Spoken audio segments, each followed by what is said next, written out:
चलिए आप सभी लोगों को नमस्ते और हम लोग शुरुआत करते हैं आज के सेशन का।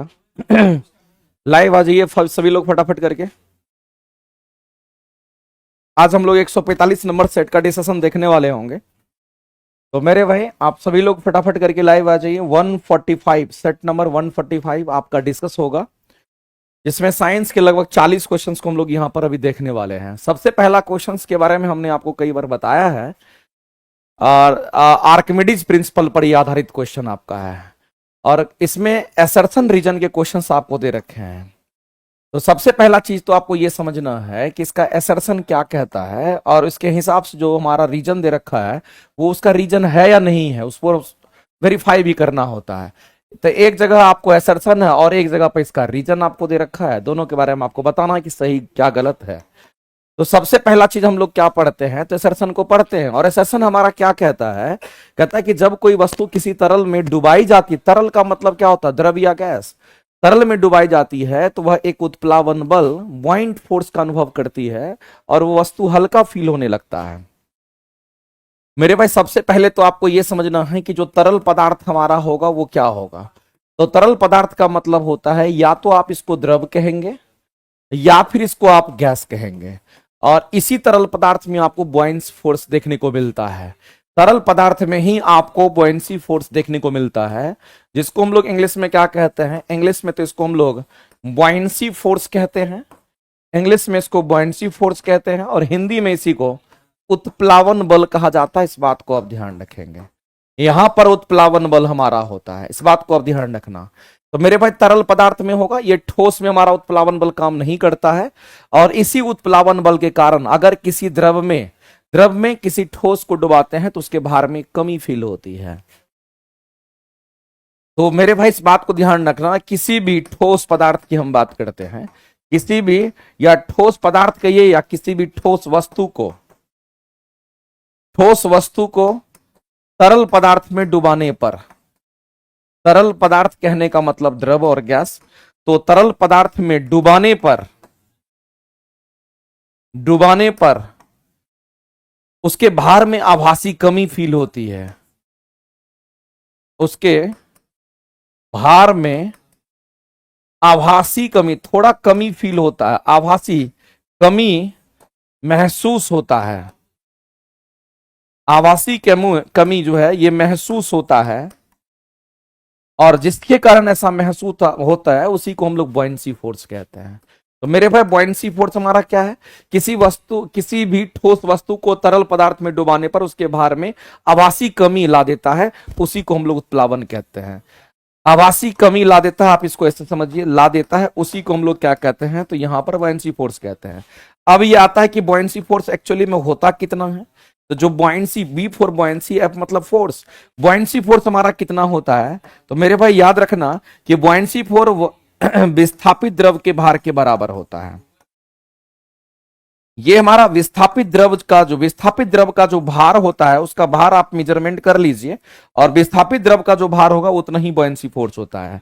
और इसका मैथमेटिकल फॉर्मूला होता है बुआयंसी फोर्स का, याद रखना सब कुछ, रो जी इंटू वी हम लोग लेते हैं। वी हम लोग वॉल्यूम लेंगे, जितना डिस्प्लेस होगा, जितना दूर का पानी उतना दूर का वॉल्यूम लेते हैं, इसलिए ये हमारा वॉल्यूम डिस्प्लेस्ड हम लोग लेते हैं। तो ये इसका मैथमेटिकल फॉर्मूला होता है। और ये सब जो कंसेप्ट दिया है ये किसके द्वारा दिया गया, तो आर्किमिडीज के द्वारा ये कंसेप्ट दिया गया है। मेरे भाई ये किसके द्वारा दिया गया है, तो आपको ध्यान रखना है ये आर्किमिडीज का कंसेप्ट है, इस बात को ध्यान रखना है। यहां पर ये आर्किमिडीज का आप कंसेप्ट देख रहे हैं, ठीक है। तो इस तरीके से हम लोग समझते हैं। तो मेरे भाई जब किसी वस्तु कहने का मतलब, हम ठोस वस्तु की हम बात करेंगे, वस्तु कहने का मतलब यहां पर ठोस वस्तु की बात करेंगे। जब वस्तु को किसी तरल का मतलब द्रव और गैस होगा, तरल का मतलब मेरे भाई द्रव भी हो सकता है और गैस भी हो सकता है, डुबाई जाती है तो वह एक उत्प्लावन बल यहां से हमारा अनुभव करती है, जिसके कारण क्या होता है, तो मेरे भाई कारण उसका है कि उत्प्लावन बल का परिमाण जो होगा, उसकी जो वैल्यू होगी वस्तु के विस्थापित तरल के भार के बराबर होता है। बिल्कुल सही बात है। जो बुआयंसी फोर्स हमारा उत्प्लावन बल है, जिसको एफ बी कहते हैं, ये क्या होगा, तो विस्थापित तरल के भार के बराबर, या जो विस्थापित द्रव हमारा होगा उसके भार के बराबर होगा। विस्थापित द्रव का जो भार होता है ना उसके बराबर होता है। तो ये भी सही है, ये भी सही है, और ये सही तरीके से कह भी रहा है कि ऐसा होता है क्योंकि बॉयंसी फोर्स हमेशा द्रव में नीचे से ऊपर की तरफ लगता है। से मान लेते कि यहां पर हमारा क्या, तो एक कंटेनर है, इसमें पानी भरा हुआ है, और अगर किसी ठोस वस्तु को इसमें आप डुबाते हो, यदि किसी ठोस वस्तु को इसमें आप डुबाते हो, जितना पार्ट पानी में डूबेगा इसी पार्ट का जो सेंटर होगा यहीं पर एक बॉयंसी फोर्स ऊपर की ओर काम करेगा और इसके भार में कमी फील करा देता है। तो वो क्या है, तो उसी को उत्प्लावन बल कहते हैं। कितना होगा, तो आप कहेंगे इतना थ्योरेटिकली हम बोलेंगे, कितना न्यूमेरिकली बोलना है तो इतना ये फॉर्मूला के हिसाब से बोलना है। तो इस तरीके से हम लोग देखते हैं। और बॉयंसी फोर्स हमेशा किधर, तो नीचे से ऊपर लगता है। बॉयंसी फोर्स कहां एक्ट करता है, तो बॉयंसी फोर्स एक्ट वहां करता है जितना दूर पानी में, जितना पानी में डूबा हुआ है उसका जो सेंटर होगा वहीं पर हमारा सेंटर ऑफ बॉयंसी होता है, वहीं पर बॉयंसी फोर्स एक्ट करता है। तो मेरे भाई कथन और कारण दोनों सही है, और कितना उत्प्लावन बल होगा और कितने के बराबर होगा ये बात भी कह रहा है, इसी कारण ये हल्का भी फील हो रहा है। इसका मतलब है इस क्वेश्चन का अगर आंसर करने के लिए जाएंगे तो ऑप्शन नंबर ए आपका सही होगा। एसर्शन और रीजन दोनों सही है, और जो रीजन है वो एसर्शन का करेक्ट एक्सप्लेनेशन भी दे रहा है, इसलिए ये क्वेश्चंस का राइट आंसर हो जाएगा ऑप्शन नंबर ए। ठीक है, ऑप्शन नंबर ए हो जाएगा आपका राइट। चलिए अगला क्वेश्चन हम लोग देखते हैं। यहां पे हमारे सामने दे रखा है कि विलियन की बात कर रहा है, निलंबन की बात कर रहा है और कोलाइड्स की बात कर रहा है। इसके बारे में कौन सा स्टेटमेंट हमारा सही है, ये स्टेटमेंट बेस्ड क्वेश्चन आपका दे रखा है। तो सबसे पहले तो आप ये समझिए कि हमारा क्या है, तो हम लोग कहेंगे यहां पर जो सॉल्यूशन हमारा होगा वो कितने प्रकार का सॉल्यूशन होता है, जिसको हम विलियन कहते हैं। जो विलियन है, जो सॉल्यूशन है हमारा, ये कितने प्रकार का हमारा होता है। तो मेरे भाई सॉल्यूशन की अगर हम बात करते हैं तो आपको ध्यान रखना है, एक तो हमारा ट्रू सॉल्यूशन होता है, एक ट्रू सॉल्यूशन होता है। दूसरा अगर देखिएगा तो हमारा क्या होगा, तो सस्पेंशन कहते हैं, इसको हम लोग सस्पेंशन कहते हैं। और सस्पेंशन कहने का मतलब इसी को हिंदी में निलंबन कहा जाता है। इसी तरीके से अगर हम लोग देखते हैं तो तीसरा हमारा कोलाइड्स होता है, और कोलाइड्स को हम लोग क्या कहेंगे, तो कोलाइड ही कहते हैं। इस बात को आप ध्यान रखना, ये हमारा कोलाइड ही कहलाता है। हाँ, ये अंतर है हमारा कि अगर ट्रू सॉल्यूशन की बात करेगा तो याद रखना ये होमोजीनियस होता है। ये कैसा मिश्रण होगा, तो इसको हम लोग कहेंगे होमोजीनियस मिश्रण कहते हैं। इस बात को आप ध्यान रखना। और होमोजीनियस मिश्रण उसको कहते हैं, होमोजीनियस मिक्सचर या मिश्रण हम उसको कहते हैं जो पूरी तरीके से हमारा आपस में क्या होता है, घुल जाता है। जो पूरी तरीके से घुल जाए उसको होमोजीनियस कहेंगे, और उसको समांगी मिश्रण हम लोग कहते हैं। ये हमारा समांगी मिश्रण की तरफ हमारा जाता है। इसके बाद अगर सस्पेंशन की बात करते हैं और कोलाइड्स की बात करते हैं, ये दोनों के दोनों विसमांगी मिश्रण है, जिसको हम लोग हेट्रोजीनियस मिक्सचर कहते हैं। इसको इंग्लिश में हम लोग क्या बोलेंगे, तो हेट्रोजीनियस मिक्सचर के नाम से हम लोग जानते हैं। और हिंदी में इसको अगर कहेंगे तो इसको विसमांगी मिश्रण कहते हैं। हिंदी में इसको हम लोग क्या कहें, तो विसमांगी मिश्रण कहते हैं, जो आपस में पूरी तरीके से घुलनशील नहीं होता है। अब इनकी प्रॉपर्टी अपनी अपनी प्रॉपर्टी अलग है। अगर हम कोलाइड की अगर हम बात करते हैं तो मेरे भाई कोलाइड के पार्टिकल्स जो होते हैं वो बहुत छोटे छोटे पार्टिकल्स होते हैं। कोलाइड में बहुत छोटे छोटे पार्टिकल्स होते हैं, बहुत छोटे छोटे पार्टिकल्स होता है, इस बात को आप ध्यान रखेंगे। और वो पार्टिकल्स रैंडम मोशन करता रहता है। ये पार्टिकल क्या करता है, तो रैंडम मोशन करता रहता है, ये बात आपको ध्यान रखना है। और रैंडम मोशन को यादृच्छिक गति कहते हैं, इसको हम लोग यादृच्छिक गति कहते हैं। तो कई बार क्वेश्चन पूछता है कि यादृच्छिक गति जो होती है वो किस सॉल्यूशन में होगा, तो आप सीधा कहोगे कि सर वो कोलाइड्स में होता है। रैंडम मोशन करते रहते हैं इसके अंदर जो पार्टिकल, जैसे मान लेते हैं दूध में फैट होता है, तो दूध का जो फैट होता है उसमें यादृच्छिक गति होती रहती है। सस्पेंशन में यादृच्छिक गति नहीं होगी, ट्रू सॉल्यूशन में यादृच्छिक गति नहीं होगी। यादृच्छिक गति जब भी होगी तो कोलाइड्स में होगा। और दूसरी बात आपको ध्यान रखना मेरे भाई इस कोलाइड के लिए, इसमें प्रकाश का प्रकीर्णन होता है। इसमें प्रकाश का क्या होगा, तो यहां पर प्रकीर्णन होता है, इसमें प्रकाश का प्रकीर्णन होता है, ये बात आपको ध्यान रखना है। और अगर इसमें प्रकाश का प्रकीर्णन हमारा होता है तो आप ये बात समझ लीजिए मेरे भाई कि यहां पर टिंडल इफेक्ट देखने को मिलेगा। यहां पर कैसा, तो कहेंगे यहां पर टिंडल इफेक्ट देखने को मिलेगा। ये चीज आपको किसी भी सूरत में ध्यान रखना है। लेकिन यही चीज अगर ट्रू सॉल्यूशन की बात करते हैं, होमोजीनियस की बात करते हैं, तो आपको ध्यान रखना यहां पर प्रकाश का प्रकीर्णन नहीं होता है। यहां पर प्रकाश का प्रकीर्णन नहीं होता, इस बात को आप ध्यान रखेंगे। अगर प्रकाश का प्रकीर्णन नहीं होगा इसका मतलब यहां पर टिंडल इफेक्ट नहीं होता है, यहां पर टिंडल इफेक्ट देखने को नहीं मिलता, इस बात को आप ध्यान रखेंगे, ये कंसेप्ट नहीं होता है। अब बात आता है कि सर सस्पेंशन जो निलंबन है, क्या इसमें प्रकाश का प्रकीर्णन होगा? हाँ, इसमें प्रकाश का प्रकीर्णन होगा, लेकिन सस्पेंडेड पार्टिकल या सस्पेंशन जो हमारा होता है उसके अंदर जो पार्टिकल्स होते हैं उसका साइज थोड़ा बड़ा होता है और थोड़ी देर के बाद सॉल्यूशन के अंदर वो नीचे बैठ जाता है, इसीलिए तो उसका नाम है सस्पेंशन, जो नीचे सस्पेंड हो जाता है, नीचे जाकर के हमारा जमा हो जाता है। तो इसमें प्रकाश का प्रकीर्णन होगा, टिंडल इफेक्ट इसमें भी होगा, आपको ध्यान रखना मेरे भाई। ये सस्पेंशन भी क्या करता है कहेंगे, इसमें भी प्रकाश का प्रकीर्णन होगा। जाहिर सी बात है, साइज बड़ा बड़ा है तो प्रकीर्णन तो होगा ही होगा, और ये टिंडल इफेक्ट को शो करेगा ही, इसमें कोई दिक्कत नहीं है। लेकिन मेरे भाई ये हमेशा शो नहीं करेगा। ये कब शो करेगा? जब इसके पार्टिकल्स तैरते हुए रहेंगे तब शो करेगा। कुछ देर के बाद जब पानी या फिर कहेंगे वो सोल्यूशन हमारा स्थिर हो जाता है तो ये पार्टिकल नीचे बैठ जाएगा, तब फिर प्रकाश का प्रकीर्णन टिंडल इफेक्ट को शो नहीं करता है। तो ये हमेशा शो नहीं करेगा। लेकिन कोलाइड्स जो है ये किसी भी स्थिति किसी भी परिस्थिति में ये क्या करता है, तो ये प्रकाश का प्रकीर्णन करेगा और टिंडल इफेक्ट ये शो करता है। इसमें टिंडल इफेक्ट होगा ही नहीं, इसमें होता है तो कुछ कंडीशन के हिसाब से होगा, इसमें ऑलवेज आपका प्रेजेंट होता है। अब आते हैं क्वेश्चन के ऊपर, हम लोग समझते हैं मेरे भाई सॉल्यूशन की बात करते हैं। जनरली जो सॉल्यूशन होता है उसको समांगी मिश्रण ही कहा जाता है, क्योंकि एक सॉल्यूशन जो होता है हमारा पूरी तरीके से मेरे भाई वो घुलनशील होता है। और सॉल्यूशन कहने का मतलब आप इसको ट्रू सॉल्यूशन मान के चलिए, आप इसको मेरे भाई ट्रू सॉल्यूशन मान के चलिए, ये समांगी ही होता है। निलंबन क्या कहते हैं? तो निलंबन भी समांगी है, कोलाइड भी समांगी है, दोनों भी समांगी मिश्रण है, इस बात को ध्यान रखना। पूरी तरीके से हमारा क्या होता है कि ये हमारा आपस में घुला हुआ नहीं होता है, तो सस्पेंडेड पार्टिकल कुछ बच जाते हैं, कुछ कोलाइड्स उसके अंदर रह जाते हैं, यानी कि कुछ पार्टिकल्स हमारे रह जाते हैं। लेकिन इन दोनों में अंतर बस इतना है, इसका साइज छोटा होगा तो इसका साइज थोड़ा बड़ा, इससे थोड़ा साइज बड़ा होता है ये। तो ये भी विषमांगी मिश्रण होगा और ये भी हमारे कोलाइड भी विषमांगी मिश्रण होते हैं, दोनों विषमांगी मिश्रण होंगे। लेकिन याद रखना सस्पेंशन एक विषमांगी मिश्रण है जिसके कणों को नग्न आंखों से इसलिए आप देख सकते हैं क्योंकि इसका साइज बड़ा होता है। लेकिन कोलाइड्स के जो कण होते हैं वो प्रकाश को प्रकीर्णन करेंगे, टिंडल इफेक्ट को शो करेगा, और ये कोलाइड भी विषमांगी मिश्रण होगा, इसमें कहीं से कोई शक नहीं है। ये भी हमारा एक विषमांगी मिश्रण होगा, इसमें कहीं से कोई शक नहीं है। लेकिन ध्यान रखना कि इसको आप नेकेड आई से नहीं देख सकते हैं, आप इसको नंगी आंखों से नहीं देख सकते हो। इसको आप मेरे भाई नंगी आंखों से नहीं देख सकते हो, नहीं, इसको आप नहीं नंगी आंखों से नहीं देख सकते हो, इस बात को ध्यान रखना। इसको आप नंगी आंखों से नहीं देख सकते हो जो कोलाइड्स होते हैं। तीनों स्टेटमेंट अपने हिसाब से सही है और इसीलिए इस क्वेश्चन के अगर आंसर करने के लिए जाएंगे तो ऑप्शन नंबर हमारा कौन सा हो जाएगा, तो 1 2 3 तीनों स्टेटमेंट हमारा राइट है, तो ऑप्शन नंबर डी को मिला लीजिए और यही हमारा राइट आंसर देगा, यही हमारा राइट आंसर देगा। इसमें से तीनों स्टेटमेंट हमारे राइट हैं। ठीक है, आगे चलते हैं, अगला क्वेश्चन हम लोग देखते हैं।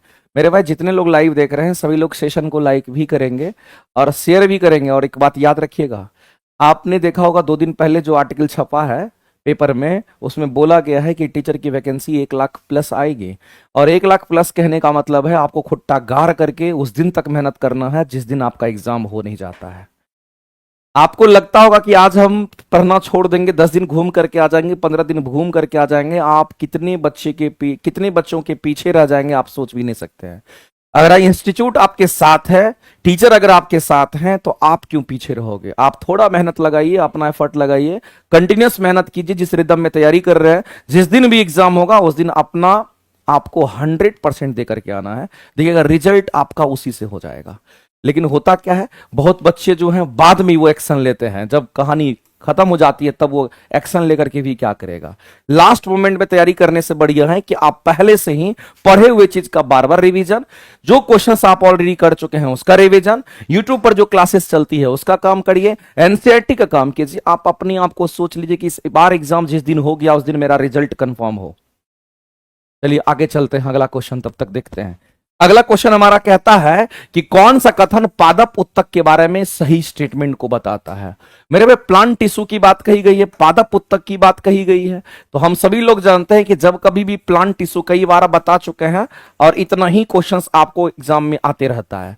प्लांट टिश्यू में मेरे भाई एक तो हमारा क्या होता है, इसको मेरिस्टेमेटिक टिश्यू कहते हैं, जिसको हिंदी में क्या बोलते हैं, तो इसको विभज्योतक उत्तक के नाम से जानते हैं।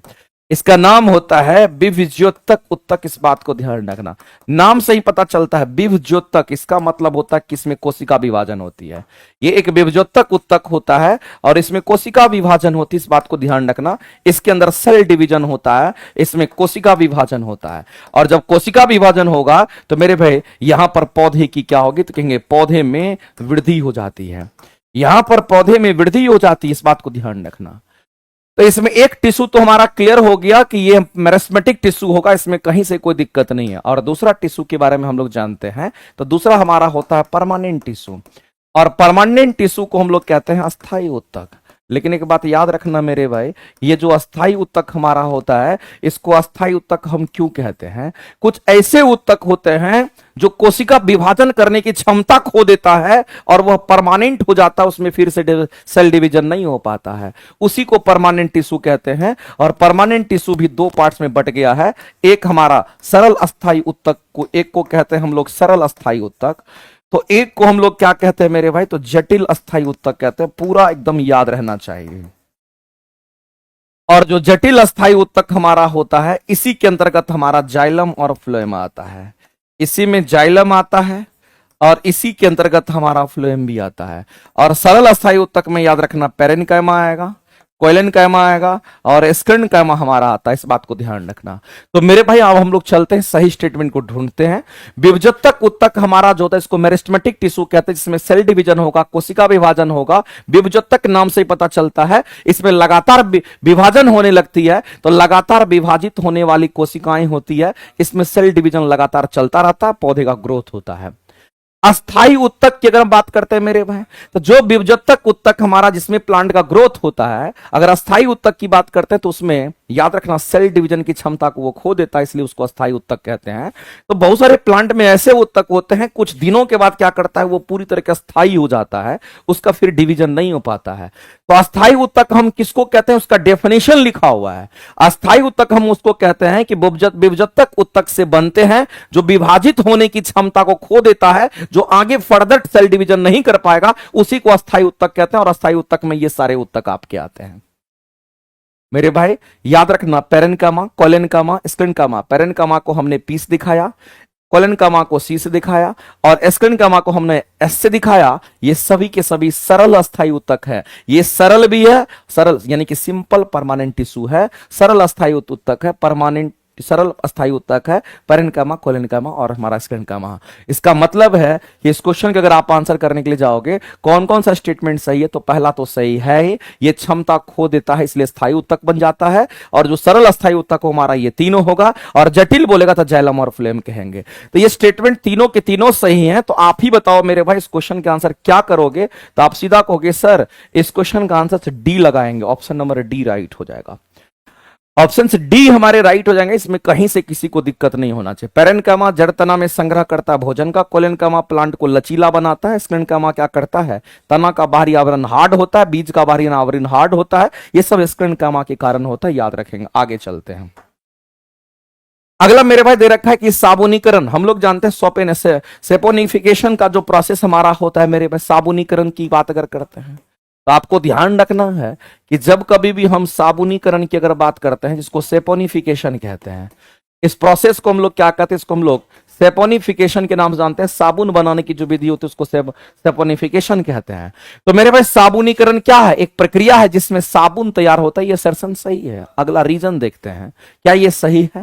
तो मेरे भाई इसमें एक क्षार के रूप में सोडियम हाइड्रोक्साइड के साथ साथ वसा या तेल एस्टर की अभिक्रिया कराते हैं, जिससे साबुन साथ में आपको क्या मिलता है, ग्लिसरॉल मिलता है। कहने का मतलब यह है मेरे भाई कि आप क्या करते हो, तो एक फैटी एसिड जिसको आप वसीय अम्ल कहते हो, और वसीय अम्ल में क्या मिलाते हैं, तो आप यहां पर कास्टिक सोडा, जिसको आप यहां पर NaOH के रूप में देखते हो, इसी से हमारा क्या बनता है, इसी से हमारा साबुन का निर्माण होता है। और साथ ही साथ मेरे भाई यहां पर ग्लिसरॉल भी बनता है, साथ ही साथ ये ग्लिसरॉल भी हमारा तैयार होता है।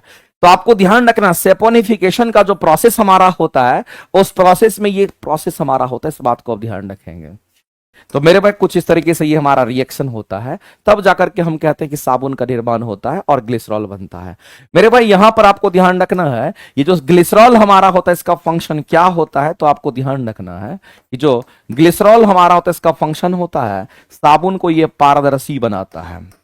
साबुन को क्या करता है, कहेंगे साबुन को पारदर्शी बनाता है, इस बात को ध्यान रखना। साबुन को पारदर्शी तो बनाता ही बनाता है, साथ ही साथ इसका एक और फंक्शन होता है, साबुन में नमी बनाए रखता है। साबुन में नमी बनाए रखता है, इस बात को ध्यान रखना।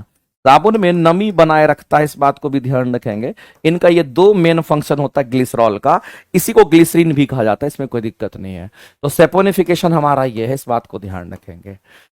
तो मेरे भाई हम लोग कहेंगे असर्शन तो सही था ही, रीजन भी इसका सही हो गया, और रीजन सही एक्सप्लेनेशन भी दे रहा है, और यही हमारा सेपोनिफिकेशन का प्रोसेस होता है, इसी को कहते हैं। इसका मतलब असर्शन रीजन दोनों सही है। तो इस क्वेश्चन के अगर आंसर करेंगे तो ऑप्शन नंबर ए के साथ आप बढ़िए आगे आगे चलते हैं, अगला क्वेश्चन देखते हैं। अगला हमारा क्या कहता है मेरे भाई, यहां पर हमारा विद्युत जनरेटर की बात कर रहा है, इलेक्ट्रिक जनरेटर की बात कर रहा है। तो सबसे पहला चीज आप ये समझिए कि अगर जनरेटर की अगर हम बात करते हैं तो जिसको जनित्र कहा जाता है, जो जनरेटर हमारा होता है, हिंदी में इसको जनित्र कहते हैं। और जो जनरेटर हमारा होता है ये दो तरह का होता है, एक हमारा एसी जनरेटर होता है, एक हमारा एसी जनरेटर नाम से ही पता चलता है, और एक हमारा डीसी जनरेटर होता है। एक मेरे भाई कैसा जनरेटर, तो कहेंगे एसी जनरेटर, एक हमारा डीसी जनरेटर होता है। अगर एसी जनरेटर की अगर हम बात करते हैं तो इसमें स्लिप रिंग होता है।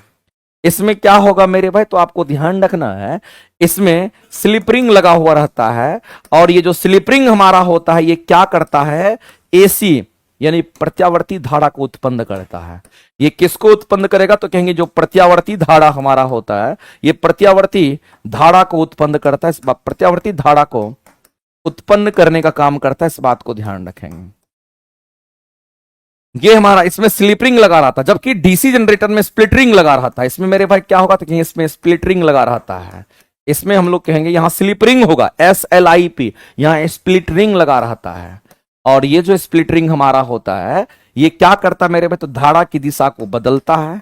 एक तो आप कह सकते हैं सर स्प्लिट रिंग का काम होता है धारा की दिशा को क्या करता है, तो ये बदल देता है।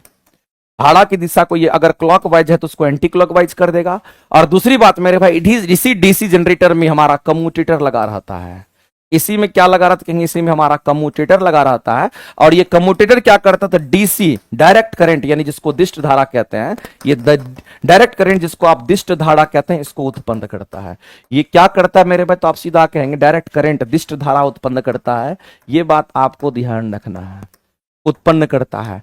अब यहां पर बात आती है कि जनरेटर हमारा कोई भी वो फर्क नहीं पड़ता है, जनरेटर हमारा कोई भी वो फर्क नहीं पड़ता है। ये जिस प्रिंसिपल पे काम करता है, ये जिस सिद्धांत पे काम करता है, उस सिद्धांत का नाम क्या है मेरे भाई, तो याद रखना ये हमारा फैराडे के इलेक्ट्रोमैग्नेटिक इंडक्शंस के प्रिंसिपल पे काम करता है। तो मेरे भाई ये हमारा electromagnetic inductions, electromagnetic inductions, electromagnetic inductions किसका है, तो ये लॉ मेरे भाई फैराडे का है। और फैराडे के इलेक्ट्रोमैग्नेटिक इंडक्शंस के प्रिंसिपल पे काम करता है, जिसको विद्युत चुंबकीय प्रेरण कहते हैं। इलेक्ट्रोमैग्नेटिक इंडक्शंस को क्या कहते हैं हिंदी में, इसको विद्युत चुंबकीय प्रेरण के नाम से जानते हैं। ये चीज आपको ध्यान रखना। अब चलते हैं हम लोग क्वेश्चन को समझते हैं। और जनरली जनरेटर अगर देखिए तो कहां पे लगा रहता है, आपके घर में भी कोई फंक्शन पहले के जमाने में होता था, अभी के जमाने में भी होता है, तो आप देखते होंगे जनरेटर कहां लगा रहता है। जनरेटर देखिएगा जो मशीन हमारा चलता है उसका फ्लाईव्हील आगे घूमता है, उसके आगे में जनरेटर लगा रहता है, डायनेमो जिसको आप कहते हैं। तो जो मशीन हमारा चक्का को घुमाता है तो उसमें यांत्रिक ऊर्जा है, और अगर हमारा जनरेटर नहीं होता तो इलेक्ट्रिसिटी जनरेट नहीं होती, तो ये यांत्रिक ऊर्जा जो हम मशीन से उसको घुमा करके दे रहे हैं उसी को वो क्या करता है, तो विद्युत ऊर्जा में परिवर्तित करता है। तो यांत्रिक ऊर्जा को विद्युत ऊर्जा में परिवर्तित करेगा, तो ये स्टेटमेंट सही है। अगला यह विद्युत चुंबकीय प्रेरण के सिद्धांत पे काम करता है, ये भी स्टेटमेंट सही, इलेक्ट्रोमैग्नेटिक इंडक्शन पे काम करता है। और एसी में क्या होगा, तो मेरे भाई यहां स्लिप रिंग लगा रहता है। एसी जनरेटर में क्या होगा, तो स्लिप रिंग लगा रहता है, जबकि डीसी जनरेटर में हमारा क्या होता है, कहेंगे स्प्लिट रिंग लगा रहता है। इस बात को ध्यान रखेंगे। तो ये एसी जनरेटर क्या करता है, कहेंगे एसी जो हमारा धाराएं होती है उसको उत्पन्न करती है, और जो स्प्लिट रिंग हमारा होता है ये क्या करता है, तो हम कहेंगे यहां पर धारा की दिशा को बदल देता है। और साथ ही साथ आप कह सकते हैं इसमें कम्यूटेटर भी होता है जो डीसी करंट को जनरेट करता है। मेरे भाई ये स्टेटमेंट भी पूरा सही है कि एसी जनरेटर में स्लिप रिंग होगा तो डीसी जनरेटर में स्प्लिट रिंग होता है। ये दोनों बात आपको, यहां स्लिप रिंग है और यहां स्प्लिट रिंग हमारा होता है। तो कुल मिलाकर के तीनों स्टेटमेंट सही है, तो आप ऑप्शन नंबर डी के साथ जाइए और चारों स्टेटमेंट आपका यहां पे राइट हो गया। कम से कम मेरे भाई जनरेटर के बारे में तो आपको इतना आना चाहिए। ठीक है, आगे चलते हैं। अगला क्वेश्चन हम लोग देखते हैं। अगला हमारा दे रखा है कि रासायनिक संयोग की बात कह रहा है, कह रहा है कि कौन सा स्टेटमेंट ऐसा है, कौन सा स्टेटमेंट हमारा ऐसा है जो रासायनिक संयोग के नियम का सही वर्णन करता है। रासायनिक संयोग के जो नियम है मेरे भाई, सबसे पहला रासायनिक संयोग का जो नियम हमारा सबसे पहला नियम, आपको ध्यान रखना, इसको थ्योरी में बहुत अच्छे से हम कराते हैं केमिस्ट्री में। रासायनिक संयोग का जो नियम हमारा है, रासायनिक संयोग का जो नियम हमारा वो क्या है, तो आपको ध्यान रखना है रासायनिक संयोग का जो हमारा नियम है मेरे भाई, इस बात को अब ध्यान रखना। इसमें सबसे पहला आता है द्रव्यमान संरक्षण, इसमें सबसे पहला आता है द्रव्यमान संरक्षण। और एक बात याद रखिएगा, कई बार क्वेश्चंस पूछता है, द्रव्यमान संरक्षण वाला क्वेश्चंस कई बार आता है। अगर कोई संतुलित रासायनिक अभिक्रिया है तो उसमें द्रव्यमान संरक्षित होती है, वो उसी प्रिंसिपल पे काम करता है। तो आप कहेंगे सर द्रव्यमान संरक्षण किसमें होगा, तो संतुलित रासायनिक अभिक्रिया में होगा कि असंतुलित में होगा, कहेंगे संतुलित में होगा। असंतुलित रासायनिक अभिक्रिया में कभी भी द्रव्यमान संरक्षित नहीं होगा, याद रखना। हाँ, असंतुलित रासायनिक अभिक्रिया जब संतुलित बनेगी तब जाकर के उसमें हमारा द्रव्यमान संरक्षण होता है। तो हम सीधा कहेंगे द्रव्यमान संरक्षण हमारा किसमें, तो संतुलित रासायनिक अभिक्रिया में होता है। इसमें कहीं से कोई दिक्कत नहीं मेरे भाई, इसमें कहीं से कोई दिक्कत नहीं, इस बात को ध्यान रखना। और संतुलित में हमारा ये नहीं होता है, इस बात को ध्यान। द्रव्यमान संरक्षण का मतलब होता है कि रिएक्टेंट साइड का जो द्रव्यमान होगा और जो प्रोडक्ट साइड का द्रव्यमान होगा वो आपस में बराबर होना चाहिए। तो मेरे भाई यहां कह रहा है कि द्रव्यमान संरक्षण कहने का मतलब हमारा यह है कि द्रव्यमान ना तो नष्ट होगा, ना तो हमारा, ना तो हम कह सकते हैं नष्ट होगा, ना तो हमारा उसमें जनरेट होगा। लेकिन मेरे भाई इस बात को आप ध्यान रखना, किसी भी रासायनिक अभिक्रिया में द्रव्यमान का द्रव्यमान को ना तो बना सकते हैं ना ही नष्ट कर सकते हैं। ये सिंपल हमारा द्रव्यमान संरक्षण के बारे में कह रहा है, ये क्या कहता है। लेकिन ये लागू कहां होगा, तो हमारा यहां पर संतुलित जो रासायनिक अभिक्रिया होता है उसी में लागू होता है, और संतुलित में लागू नहीं होता है। और ये स्टेटमेंट सही है उसके हिसाब से। अगला हमारा आता है स्थिर अनुपात का नियम। मेरे भाई इसी में आता है हमारा कौन सा, कहेंगे यहां पर स्थिर अनुपात का नियम हमारा आता है। फिर आता है हमारा कांस्टेंट प्रोपोर्शनलिटी की बात करते हैं, इसको हम लोग स्थिर अनुपात का नियम कहते हैं। तो दूसरा हमारा आता है स्थिर अनुपात का नियम। और स्थिर अनुपात का जो नियम है वो क्या कहता है कि कोई भी रासायनिक पदार्थ में तत्व हमेशा द्रव्यमान के निश्चित अनुपात में मौजूद होते हैं। मेरे भाई मान लेते हैं कि हमारा H2O है, मान लेते थोड़ी देर के लिए कि हमारा, मान लेते हैं कि हमारा H2O है, मान लेते स्थिर अनुपात का नियम ये कहता है, एग्जांपल पॉइंट ऑफ व्यू समझिए कि मान लेते ये हमारा H2O है। H2O में अगर द्रव्यमान संरक्षण के हिसाब से अगर अनुपात को देखिएगा तो हाइड्रोजन का रेशियो कितना होगा, हाइड्रोजन का द्रव्यमान संख्या 1 होता है, और 2 को हाइड्रोजन है तो 2 हो गया। ऑक्सीजन का द्रव्यमान संख्या कितना होगा, तो कहेंगे 8 होता है, सॉरी 16 होता है, तो ये हमारा 16 हो जाएगा। तो रेशियो कितना होगा, तो कहेंगे 1:8 का हो जाएगा। और मेरे भाई किसी भी अगर यौगिक की अगर हम बात करते हैं तो उसमें द्रव्यमान संरक्षण के हिसाब से हम कहते हैं, ये हमारा द्रव्यमान के हिसाब से हम कहते हैं कि निश्चित अनुपात हमारा होता है, हमेशा द्रव्यमान के निश्चित अनुपात में हमारा होता है। ये स्थिर अनुपात का हमारा नियम कहता है। तो ये तो था हमारा क्या, कांस्टेंट प्रोपोर्शनलिटी की बात करते हैं। तो इस तरीके से मेरे पास दोनों स्टेटमेंट हमारा रासायनिक संयोग के नियम से ये दोनों स्टेटमेंट हमारा सही है। अगला हम लोग देखते हैं तीसरा क्या कहता है। आपको कह रहा है कि अमोनिया की बात कह दिया, इसमें नाइट्रोजन और हाइड्रोजन हमेशा द्रव्यमान में 14:3 में होगा। कुल मिलाकर के मेरे भाई ये दूसरा स्टेटमेंट को सेटिस्फाइड करता है, स्थिर अनुपात के नियम को बताता है कि यहां पर किसको चूज किया गया, तो यहां पर अमोनिया को चूज किया गया। और अमोनिया को अगर हम लोग देखते हैं, नाइट्रोजन का द्रव्यमान संख्या कितना होगा, तो 14 होगा। हाइड्रोजन का 1 होगा, लेकिन 3 को हाइड्रोजन 3 से गुना कर दीजिए, तो मेरे भाई आप कहेंगे यहां पर द्रव्यमान, आप कहेंगे यहां पर स्थिर अनुपात के नियम से, स्थिर अनुपात के नियम से कहेंगे अमोनिया का जो रेशियो हमारा होगा वो 14:3 होगा। और ये स्टेटमेंट उस चीज को परिभाषित कर रहा है, सेकंड वाले स्टेटमेंट को ये पूरी तरीके से परिभाषित कर रहा है। इसका मतलब तीनों स्टेटमेंट हमारा सही है। तो मेरे भाई आंसर करेंगे डी, ऑप्शन आपका राइट हो जाएगा इस क्वेश्चन का। आगे चलते हैं। अगला हमारा है कि एड्स कैसा रोग होगा। आप सभी लोग जानिए मेरे भाई, अगर हम एड्स की बात करते हैं, हम किसकी बात कर रहे हैं, अगर हम एड्स की बात करते हैं तो आपको ध्यान रखना है एड्स किसी में भी हो सकता है, बच्चा को भी हो सकता है, बड़े लोगों में भी एड्स हो सकता है। ऐसा नहीं है कि 6 साल का बच्चा उसको एड्स नहीं हो सकता, उसको भी हो सकता है। क्यों ऐसा कह रहे हैं मेरे भाई, क्योंकि एड्स जो हमारा होता है वो कम्युनिकेबल डिजीज होता है। ये कैसा डिजीज है, तो जो एड्स हमारा होता है, इस बात को ध्यान रखना, ये हमारा कम्युनिकेबल डिजीज होता है। कम्युनिकेबल डिजीज कहने का मतलब है, कम्युनिकेबल डिजीज कहने का मतलब मेरे भाई एक आदमी से दूसरे आदमी में ये ट्रांसफर होगा। लेकिन कैसे, आप किसी को ब्लड डोनेट कर दिए, आपको अगर एड्स है तो दूसरे को भी हो जाएगा। तो मेरे भाई आपको ध्यान रखना, कम्युनिकेबल डिजीज कहने का मतलब आप समझिए कि एक आदमी से दूसरे आदमी में ये फैलेगा, एक आदमी से दूसरे आदमी में यह फैलेगा, एक आदमी से दूसरे आदमी में यह फैलेगा। अब आदमी बड़ा भी हो सकता है, छोटा भी हो सकता है, एक आदमी से दूसरे आदमी में ये जाएगा, लेकिन एक आदमी से दूसरे आदमी में अगर जाएगा तो with the help of blood donation. मेरे भाई ये ब्लड डोनेशन डायरेक्ट उसके कांटेक्ट में आने से नहीं होता है, ब्लड डोनेशन की वजह से ऐसा हो सकता है। आपने उसको रक्तदान किया और वैसी परिस्थिति में अगर किसी को मान लेते हैं एड्स है तो दूसरे को भी हो जाएगा। तो इसीलिए प्रोबेबिलिटी बच्चे में भी होता है, और एड्स को इसलिए हम लोग कहते हैं कम्युनिकेबल डिजीज, इसीलिए कहा जाता है। और दूसरी बात है मेरे भाई, एड्स अगर होता तो ये वायरल डिजीज है और ये HIV वायरस से होता है, ह्यूमन इम्यूनो डेफिशिएंसी सिंड्रोम के नाम से हम लोग जानते हैं। तो मेरे भाई HIV वायरस हमारा अगर देखें तो ये जो HIV हमारा है, ये हमारा क्या, तो HIV वायरस से हमारा होता है, यानी ये हमारा कंप्लीट रूप से एक वायरल डिजीज है, HIV वायरस से होता है। इस बात को आप ध्यान रखेंगे। इसका अभी तक में कोई पूरा इलाज नहीं आ पाया है, इसलिए एड्स के जो रोगी होते हैं आप ये समझ लीजिए कि उनका प्रॉपर अभी तक में कोई इलाज नहीं संभव हो पाया है। तो यहां पर पहला स्टेटमेंट क्या कह रहा है कि एड्स जो एक संचारी रोग है, कम्युनिकेबल डिजीज है, एकदम स्टेटमेंट सही है। और कम्युनिकेबल डिजीज क्या होता है उसको आपको मैंने बता दिया। आगे कहता है कि चलो एसर्शन तो आपने सर सही कहा, रीजन उसका क्या है, रीजन सही है या रीजन अपने जगह पे सही है, रीजन सही है या फिर एक्सप्लेनेशन भी उसका दे रहा है।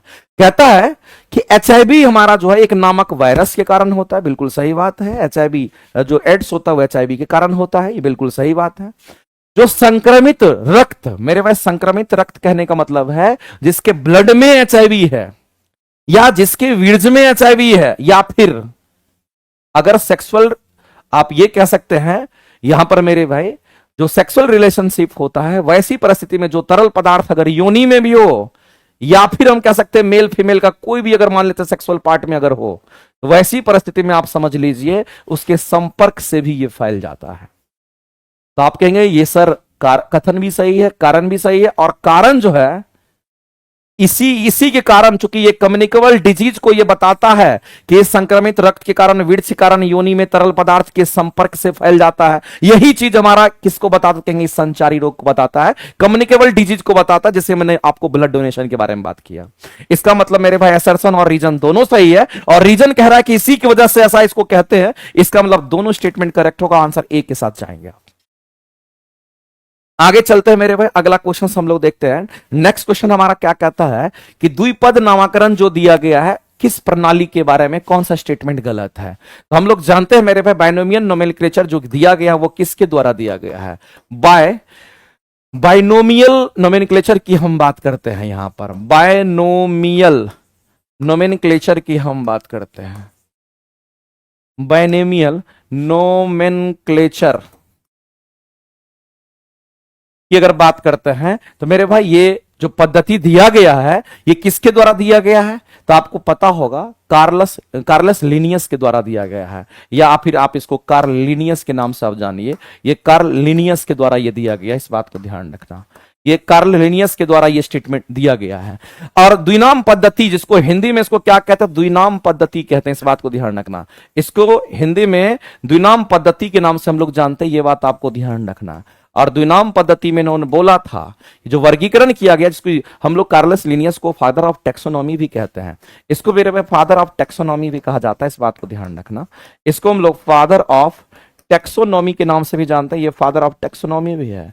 और दूसरी बात आपको ध्यान रखना है, इन्होंने जब दिया तो इन्होंने बाइनोमियल नोमेनक्लेचर में इन्होंने बताया कि पहले हमारा क्या होता था, हमारा पहले हमारा क्या होता, कहेंगे हम लोग कहेंगे यहां पर पहले हमारा क्या होगा, कहेंगे वंश होगा, फिर हमारा जाति होगा। तो वंश को कह दिया गया जीनस, और इसको कहते हैं, जीनस को कैपिटल जी से लिखा गया स्टार्टिंग में, और उसके बाद जाति की बात कही गई है, और जाति जिसको प्रजाति कहते हैं इसको स्पेसीज कहा गया। तो उनका कहना था कि जो ये जाति, या इसकी अगर हम बात करते हैं SPECIES, स्पीसीज की बात करें, इसको जाति प्रजाति आप कहते हैं, तो उनका कहना था कि जो जीनस होगा उसका क्या, वंश का कैपिटल लेटर, जीनस का कैपिटल लेटर हम जी लिखेंगे, और स्पीसीज का स्मॉल लेटर S यूज किया जाता है। तो मेरे भाई अब हम लोग अगर बढ़ते हैं, जैसे आप कहते हैं ना क्लासिफिकेशन अगर करते हैं, इसका वर्गीकरण करते हैं, पहले हमारा क्या होता है, किंगडम होता है, फिर फाइलम होता है, फिर उसका क्या होगा, क्लास होता है, फिर ऑर्डर होता है, फिर फैमिली होता है, फिर ऐसे हमारा ऐसे यहाँ पर हम लोग देखते हैं तुम्हारा वंश जीनस होता है, फिर हमारा स्पेसीज होता है, उसी की हम बात कर रहे थे। तो सबसे पहले स्टेटमेंट किसके द्वारा दिया गया, ये तो सही है। बेगेनिम का पहला शब्द जो था वो जीनस था, लेकिन ये कैपिटल जी होना चाहिए। दूसरा शब्द मेरे भाई स्पेसीज था, जो स्मॉल एस होना चाहिए। ये आपको इंग्लिश हिंदी में थोड़ा बहुत लफड़ा है, कोई दिक्कत नहीं, वो सही कर लीजिएगा, लेकिन ये चीज क्लियर हो जाएगा। ये स्टेटमेंट भी हमारा सही है, पहला शब्द जीनस का था, दूसरा शब्द हमारा स्पेसीज का था।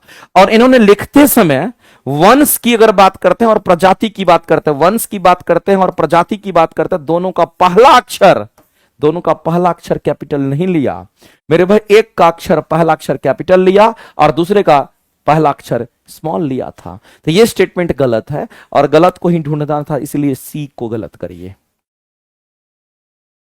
आगे चलते हैं और साइंस का जो टेस्ट आप दे रहे हैं प्लेटफॉर्म बाय नवीन कुमार सिंह एप्लीकेशन को मेरे भाई किसी भी सूरत में इस टेस्ट को नहीं छोड़ना है। आप टेस्ट दे करके उसके बाद मेरे साथ जुड़िए कि आप गलती कहां करते हैं, ऐसे एनालाइज किया जाता है। और किसी भी सूरत में टेस्ट दीजिए। जो लोग यहाँ पटना में हैं टेस्ट दीजिए आकर के, जो लोग नहीं है पटना में आप घर बैठे भी आराम से ऑनलाइन टेस्ट दीजिए। एक दिनचर्या के हिसाब से दीजिए, कि रूटीन के हिसाब से दीजिए कि इस बार किसी भी सूरत में सिलेक्शन लेके जाना है। आप टेस्ट को कंटिन्यू करते रहिए ना, ओवरऑल रिवीजन होता रहेगा और इतनी अच्छी तैयारी हो जाएगी तुम सोच भी नहीं पाओगे, बहुत अच्छी तैयारी हो जाएगी। इसलिए ये आपको प्लेटफॉर्म बाय नवीन कुमार सिंह एप्लीकेशन पर ये टेस्ट भी अवेलेबल है, यहां से आप कर सकते हैं। आगे चलते हैं, अगला क्वेश्चन हमारा क्या कहता है, कहता है कि बताइए कौन सा स्टेटमेंट सही है। सबसे पहला तो हमारा बोला गया है ओजोन परत के बारे में। मेरे भाई हम लोग जानते हैं कि ओजोन परत की अगर हम बात करते हैं, किसकी बात कर रहे हैं, अगर ओजोन परत की हम बात करते हैं जिसको हम लोग O3 लेयर कहते हैं, ओजोन परत को O3 लेयर कहते हैं। और याद रखना ये हमारे कहां पर मौजूद है, स्ट्रेटोस्फेयर में।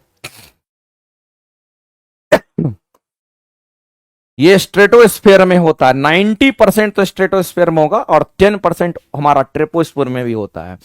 तो हम कह सकते हैं कि हमारा समताप मंडल में है, यानी कि स्टेटमेंट हमारा क्या तो राइट है। ओजोन परत की अगर मोटाई अगर मेजरमेंट करनी होती, इसकी मोटाई को अगर मापते हैं तो डॉप्सन यूनिट में मापते हैं हम, इसको डॉप्सन यूनिट में मापा जाता है। तीसरा बात आपको ध्यान रखना मेरे भाई कि ये क्या करता है, तो ओजोन की जो परत होती है सूर्य से आने वाली जो अल्ट्रावायलेट किरण होती है उसको एब्जॉर्ब करती है। तो यूवी रे जो हार्मफुल विकिरण होती है, यूवी किरण को या पराबैंगनी किरण इसी को कहते हैं, यूवी रे को क्या करता, तो ये अवशोषित कर लेता है, पृथ्वी पर आने से रोकता है। ये अवशोषित कर पृथ्वी पर आने से रोकता है, ये पृथ्वी पर आने से रोकता है। और ये बहुत ज्यादा हार्मफुल विकिरण है, ये मेरे भाई बहुत ही ज्यादा, ये बहुत ही ज्यादा हार्मफुल रेडिएशन होता है, बहुत ही ज्यादा हार्मफुल रेडिएशन होता है। इस बात को आप ध्यान रखेंगे। हम पराबैंगनी किरण की बात कर रहे हैं, यूवी किरण की बात कर रहे हैं। तो ओजोन परत का ये हमारा काम है, ओजोन परत का ये हमारा काम है। कहीं पर अगर बोलता है मेरे भाई कि ओजोन परत का ह्रास, इसका मतलब क्या होता है। कहीं पर अगर आपको यह बोल देता है कि ओजोन परत का ह्रास, अगर कहीं पर अगर कोई बोल देता है, इसका मतलब क्या है, इसका मतलब होता है उसकी मोटाई में कमी, उसकी मोटाई में कमी। और ओजोन परत का जो ह्रास होता है उसका कारण क्या है, उसका कारण है मेरे भाई क्लोरोफ्लोरोकार्बन्स। और क्लोरोफ्लोरोकार्बन्स हमारा एक प्रकार का गैस है और इसी क्लोरोफ्लोरोकार्बन्स में क्लोरीन होता है। और ये क्लोरीन क्या करता है, ओजोन परत पर जाकर के चिपक जाएगा और उसको धीरे धीरे खाते चला जाता है, पतला कर देता है। और इसी के संरक्षण के लिए मेरे भाई, इसी को प्रोटेक्शन देने के लिए, इसी के संरक्षण के लिए ओजोन परत के ह्रास के संरक्षण के लिए एक प्रोटोकॉल लाया गया था, जिस प्रोटोकॉल को मॉन्ट्रियल प्रोटोकॉल कहते हैं। और ये प्रोटोकॉल कब लाया गया, तो याद रखना मेरे भाई, ये आपको 16 सितंबर 19, याद रखना ये डेट कई बार पूछता, अभी तक नहीं पूछा लेकिन पूछने की संभावना बहुत अधिक है। तो ओजोन परत के ह्रास के लिए मेरे पास उसको प्रोटेक्शन देने के लिए, उसके संचरण को रोकने के लिए, उसके संरक्षण के लिए ये लाया गया जिसको मॉन्ट्रियल प्रोटोकॉल कहते हैं, 16 सितंबर 1987 को। तो मेरे भाई एक तो रीजन सही था, दूसरा हमारा ये भी सही है कि सूर्य से आने वाली जो हानिकारक किरणें हैं उसको ये अवशोषित कर लेती है, पृथ्वी पर आने से रोकती है। तीसरा कह रहा है कि क्लोरोफ्लोरोकार्बन जिसको सीएफसी कहते हैं, और यही क्लोरोफ्लोरोकार्बन के कारण हमारा क्या होता है, क्षरण होता है, मेनली जिम्मेदार हमारा इसी कारण होता है। मेरे भाई तीनों के तीनों स्टेटमेंट सही है, 1 2 तीनों सही है, तो डी ऑप्शन के साथ आप जाइए। चलिए इस क्वेश्चन का आंसर करेंगे, डी आपका राइट हो जाएगा। आगे चलते हैं, अगला हमारा दे रखा है कि रॉकेट न्यूटन गति तीसरे नियम पर काम करता है, एक एक बच्चा जानता है। रॉकेट उच्च वेग से गैस को बाहर निकालता है, नीचे अगर गैस को बाहर निकालेगा, एक्शन करेगा तो वही रिएक्शन देता है, और हम कहते हैं वो उठ जाता है, विपरीत दिशा में एक बल लगता है जिससे वो ऊपर की ओर धकेल देता है, और इसी को तीसरा नियम भी कहते हैं। एसर्शन और रीजन सही है, और रीजन करेक्ट एक्सप्लेनेशन भी दे रहा। आगे बढ़ते हैं, आगे मेरे भाई अगला क्वेश्चन पे चलते हैं। अगला कह रहा है किसी तार के प्रतिरोध के बारे में बताइए, क्या मूल्यांकन, क्या स्टेटमेंट हमारा सही है। मेरे भाई आप एक बात समझ लीजिए, अगर कोई मान लेते कि हमारा वायर है, अगर कोई हमारा तार है, तो इस तार का अपना रेजिस्टेंस होता है, इस तार का अपना क्या होगा, तो रेजिस्टेंस होता है। इस बात को आप ध्यान रखना, इस तार का अपना रेजिस्टेंस होता है, इसकी लंबाई होती है, ये अलग पदार्थ का बना हुआ है जिसको रो से दिखाते हैं, और ध्यान रखना मेरे इसका क्रॉस सेक्शनल एरिया कितना है, तो कहेंगे इसका ए होता है। तब इसका रेजिस्टेंस कितना होता है, तो कहेंगे इसका रेजिस्टेंस होता है रो इंटू एल अपॉन में ए। तो मेरे भाई जो प्रतिरोध हमारा होगा ये 4 बात पर निर्भर करेगा। एक तो फॉर्मूला में दिख रहा है रो पे समानुपाती होगा, उसके बाद लंबाई पे करेगा, उसके बाद एरिया पे करेगा, और उसके बाद एक और चीज पर ये निर्भर करता है, इसको हम लोग टेम्परेचर कहते हैं। हाँ, ये बात अलग है कि रेजिस्टेंस समानुपाती हमारा लंबाई का, रेजिस्टेंस वित्तो समानुपाती हमारा पदार्थ की प्रकृति का, रेजिस्टेंस वित्तो कर्मानुपाती हमारा क्रॉस सेक्शनल एरिया का, और रेजिस्टेंस समानुपाती टेम्परेचर का होगा। लेकिन रेजिस्टेंस समानुपाती टेम्परेचर मेरे भाई चालक के केस में होगा, केवल चालक के केस में होगा, और कुचालक अगर बोलेगा तो उसके केस में उल्टा होता है, ध्यान रखेंगे। तो ये आर हमारा चारों बात पर निर्भर करता है, रिलेशन भी आपको बता दिए। लेकिन एक होता है जिसको रो कहते हैं, इसको प्रतिरोध कहा जाता है, इसको हम लोग क्या कहते थे, इसको हम लोग हिंदी में प्रतिरोध कहते हैं, जिसको रेजिस्टेंस कहते हैं। एक हमारा होता है जिसको प्रतिरोधकता कहा जाता है, इसको प्रतिरोधकता कहते हैं, जिसको स्पेसिफिक रेजिस्टेंस भी कहते हैं, विशिष्ट स्पेसिफिक रेजिस्टेंस भी कहते हैं, जिसको विशिष्ट प्रतिरोध के नाम से जानते हैं। ये केवल 2 ही बात पर निर्भर करेगा, एक तो पदार्थ की प्रकृति पर करेगा, अलग अलग पदार्थ के अलग अलग होगा। एक तो पदार्थ की प्रकृति पर, अगर सेम पदार्थ है तो इसका रो का मान सेम होगा, और दूसरा ये तापमान पर निर्भर करता है। ये 2 ही बात पर निर्भर करता है, ये 4 बात पर निर्भर करता है। तो मेरे भाई आपसे रेजिस्टेंस के बारे में पूछा गया है, और रेजिस्टेंस को आर से दिखाते हैं, और जनरली किसी वायर में इसको जिगजैग पाथ से दिखाते हैं। रेजिस्टेंस करंट को रोकने का काम करता है, इसीलिए। तो मेरे भाई यह तार की लंबाई के साथ सीधे समानुपाती होगा, आर समानुपाती एल होगा, ये सही है। यह तार के अनुप्रस्थ काट के क्षेत्रफल के साथ वित्तोकर्मानुपाती का रिलेशन होगा, तो आर वित्तोकर्मानुपाती 1/a का होगा, आप मिलाते चले जाइए, ये भी स्टेटमेंट सही है।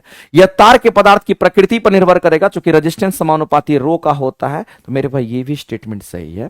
तो कुल मिलाकर के तीनों के तीनों स्टेटमेंट अगर सही है, तो 1 2 3 तीनों स्टेटमेंट सही है, तो 1 2 3 किसी में नहीं दे रखा है, तो आंसर करेंगे ऑप्शन नंबर डी आपका करेक्ट हो जाएगा।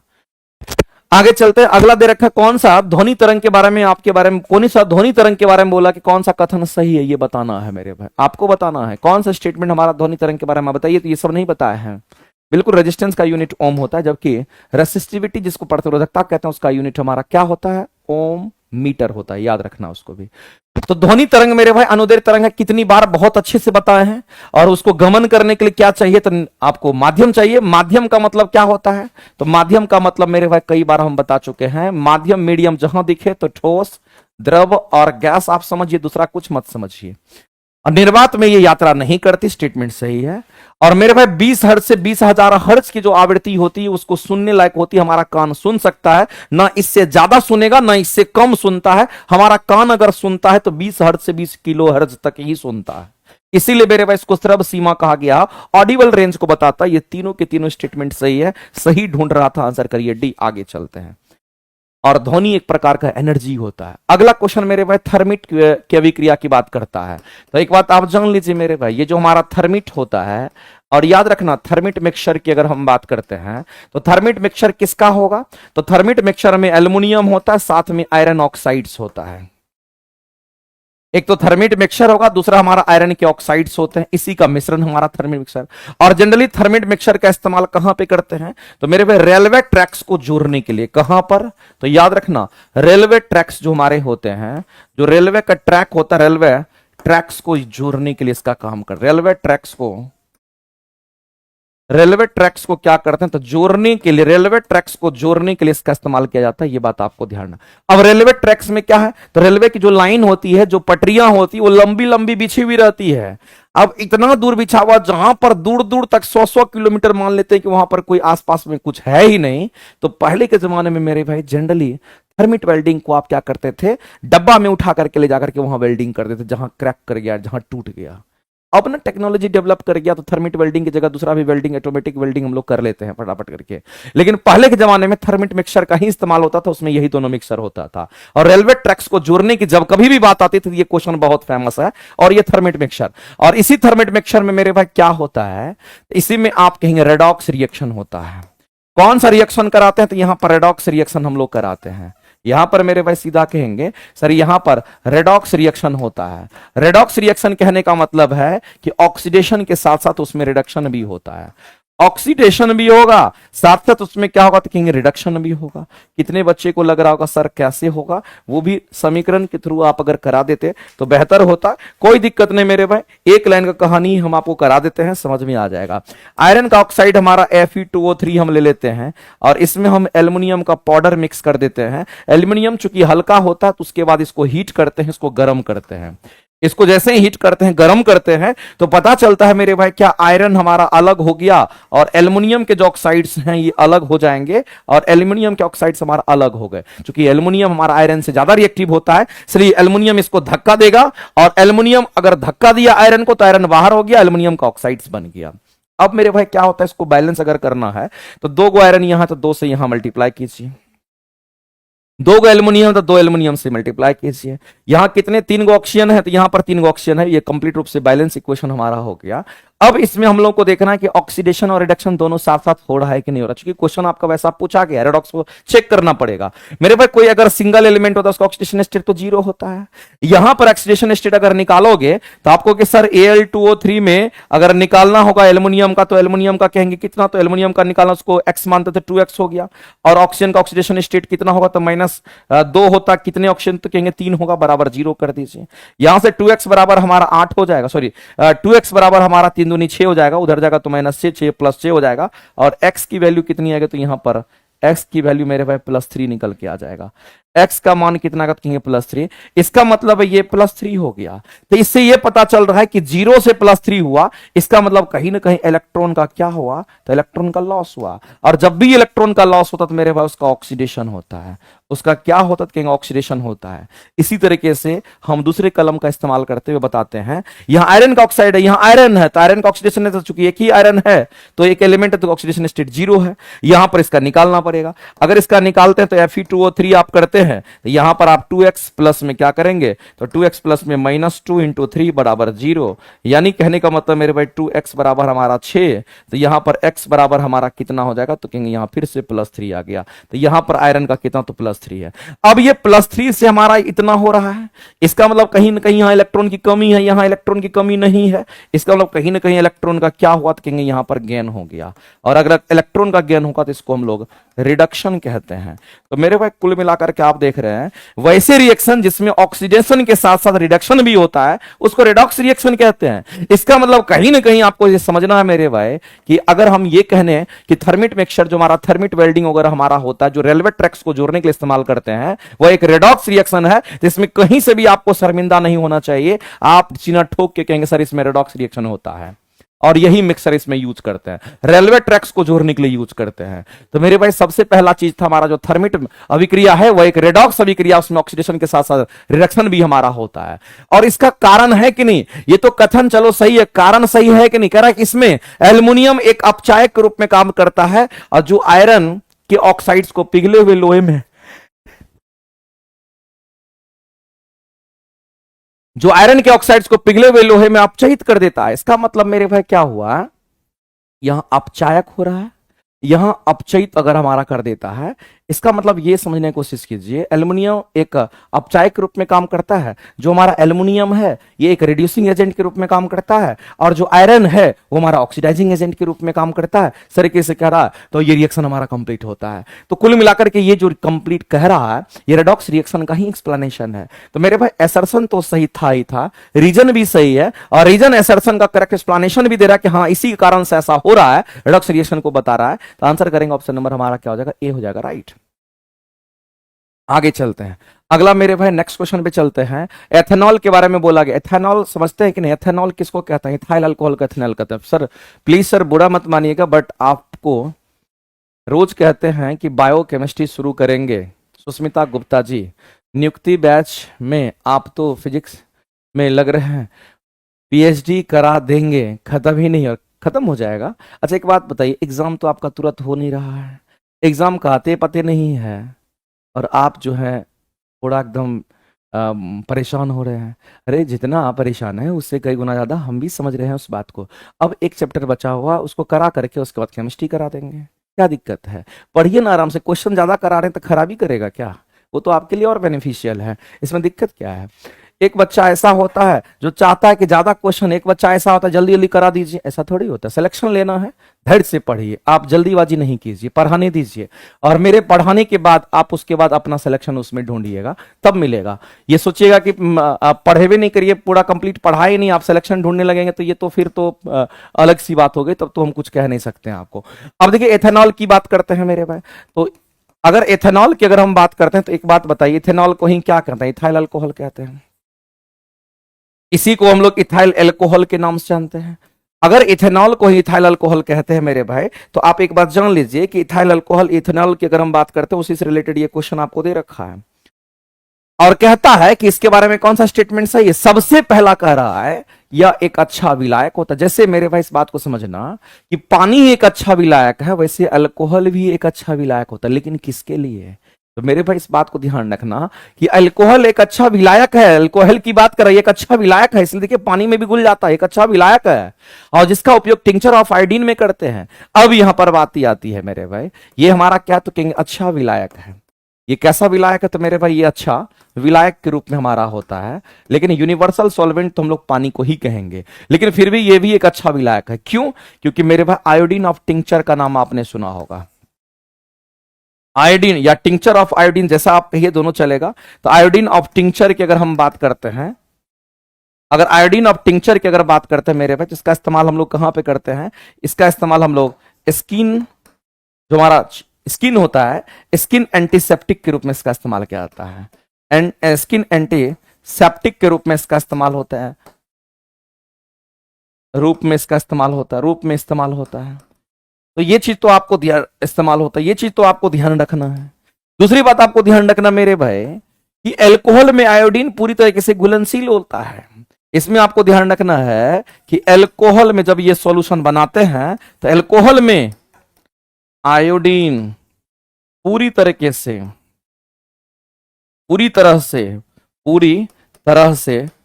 घुलनशील होता है, घुलनशील होके ये सॉल्यूशन घुलनशील होके सॉल्यूशन बनाता है, इस बात को ध्यान रखेंगे। ये आयोडीन ऑफ टिंचर की हम बात कर रहे हैं। तो मेरे भाई एक अच्छा विलायक है, तभी तो अल्कोहल में आयोडीन घुल गया, तभी तो पूरी तरीके से घुल गया, इस बात को ध्यान रखना। इसलिए हम कहेंगे ये स्टेटमेंट मेरे भाई पूरी तरीके से राइट है। अगला कहता है, नेक्स्ट हमारा अगला दूसरा क्वेश्चन है, और ये क्या कहता है, कह रहा है कि सोडियम, अगला की अगर हम बात करते हैं, कहता है सोडियम के साथ अभिक्रिया करने पर हाइड्रोजन गैस सोडियम एथॉक्साइड बनाता है। सोडियम के साथ अभिक्रिया करने पर किसको, एथेनॉल को। मेरे एथेनॉल के बारे में सब कुछ चेक करना है। तो एथेनॉल हमारा क्या होगा, एथेनॉल कहने का मतलब C2H5OH। मेरे भाई आप किसको सोडियम के साथ रिएक्शन करा रहे हो, इसको सोडियम के साथ, सोडियम का रिएक्शन C2H5OH के साथ करा रहे हो। ऐसी परिस्थिति में क्या होगा, क्योंकि सोडियम ज्यादा रिएक्टिव होगा, हाइड्रोजन को बाहर करेगा, हाइड्रोजन को बाहर करेगा, चूंकि हाइड्रोजन कम रिएक्टिव होगा, तो हम कहेंगे जाहिर सी बात ये क्या बना लेगा, तो यहां पर किसका निर्माण करेगा, तो कहेंगे यहां पर हमारा CH2 double bond sodium ethoxide का निर्माण करेगा, नहीं C2H5 यहां पर किसका निर्माण करेगा मेरे भाई, तो हाइड्रोजन डिस्प्लेस होगा, तो कहेंगे C2H5ONA का निर्माण करेगा। और ये साथ साथ यहां से हाइड्रोजन गैस को क्या करेगा, तो बाहर रिलीज करेगा। हाइड्रोजन गैस को क्या करेगा, तो यहां से बाहर रिलीज कर देगा। लेकिन मेरे भाई इसको बैलेंस अगर करना होगा तो बैलेंसिंग इक्वेशन कहने का मतलब है दो से आप यहां पे मल्टीप्लाई कीजिए, तब आपको दो हाइड्रोजन निकलता हुआ दिखेगा। दो से आप यहां मल्टीप्लाई कर दीजिए और दो से आप यहां भी मल्टीप्लाई कर दीजिए, दो से आप यहां भी मल्टीप्लाई कर दीजिए। इस तरीके से तब हमारा दो हाइड्रोजन गैस बाहर निकलता है। तो सोडियम ज्यादा रिएक्टिव है हाइड्रोजन से, तभी तो उसको डिस्प्लेस किया है और ये पॉसिबिलिटी है। इसलिए सोडियम के साथ, किसके साथ मेरे भाई, तो सोडियम के साथ अभिक्रिया करने पर किसको, तो इथेनॉल का रिएक्शन सोडियम के साथ करने पर, इथेनॉल का, ये इथेनॉल है, इसका रिएक्शन सोडियम के साथ करने पर सोडियम एथॉक्साइड तो बनाएगा ही, सॉरी ये हमारा एथॉक्साइड्स का, सोडियम एथॉक्साइड का निर्माण तो करेगा ही करेगा, साथ में हाइड्रोजन गैस को भी ये बाहर करेगा। तो मेरे पास जैसे ही रिएक्शन करेगा तो ये हाइड्रोजन गैस के साथ साथ सोडियम एथॉक्साइड भी बनाता। ये स्टेटमेंट हमारा राइट है, ये भी सही है और ये भी सही। अगला अगला फिर से चेक करना पड़ता है, सांद्र सल्फ्यूरिक एसिड जो होता है, देखिए कंसंट्रेटेड जो हमारा सल्फ्यूरिक एसिड हमारा डिहाइड्रेटिंग एजेंट के रूप में काम करता है। इसको क्या कहते हैं, तो हम लोग इसको कहते हैं ये हमारा डिहाइड्रेटिंग एजेंट के रूप में काम करता है। अगर कोई तुमसे कहता है कि बताओ डिहाइड्रेटिंग एजेंट का काम क्या होता है, तो मेरे डिहाइड्रेटिंग एजेंट का काम होता है कि पानी की मात्रा को बाहर करना, पानी की मात्रा को बाहर करना, पानी की जो मात्रा है उसको रिमूव करना, पानी की मात्रा को रिमूव करना, उसे हटाना। किसी भी चीज में अगर पानी की मात्रा है तो उसको रिमूव करना।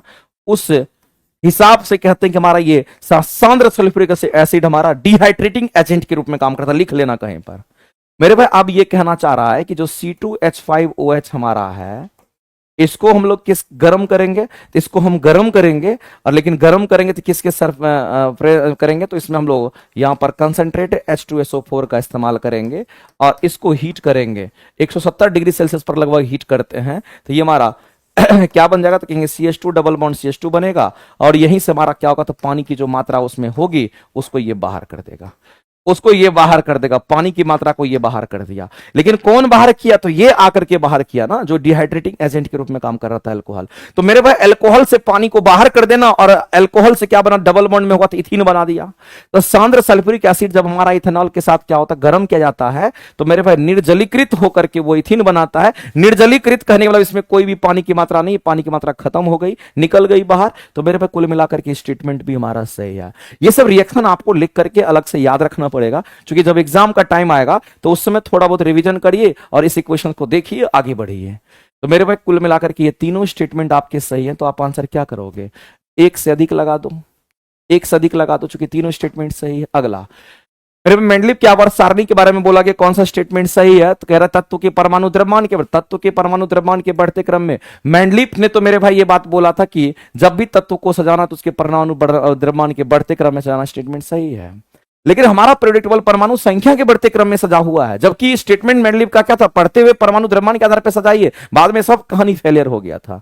आगे कुछ अनदेखे तत्व का अस्तित्व भविष्यवाणी करने में सक्षम रहा, कुछ खाली जगह छोड़ दिया जिसमें आकर के एका बोरोन, एका गैलियम, ये सब जो आप पढ़ते हैं बाद में उसको फिल किया गया, तो ये इनका भविष्यवाणी सिद्ध हो गया।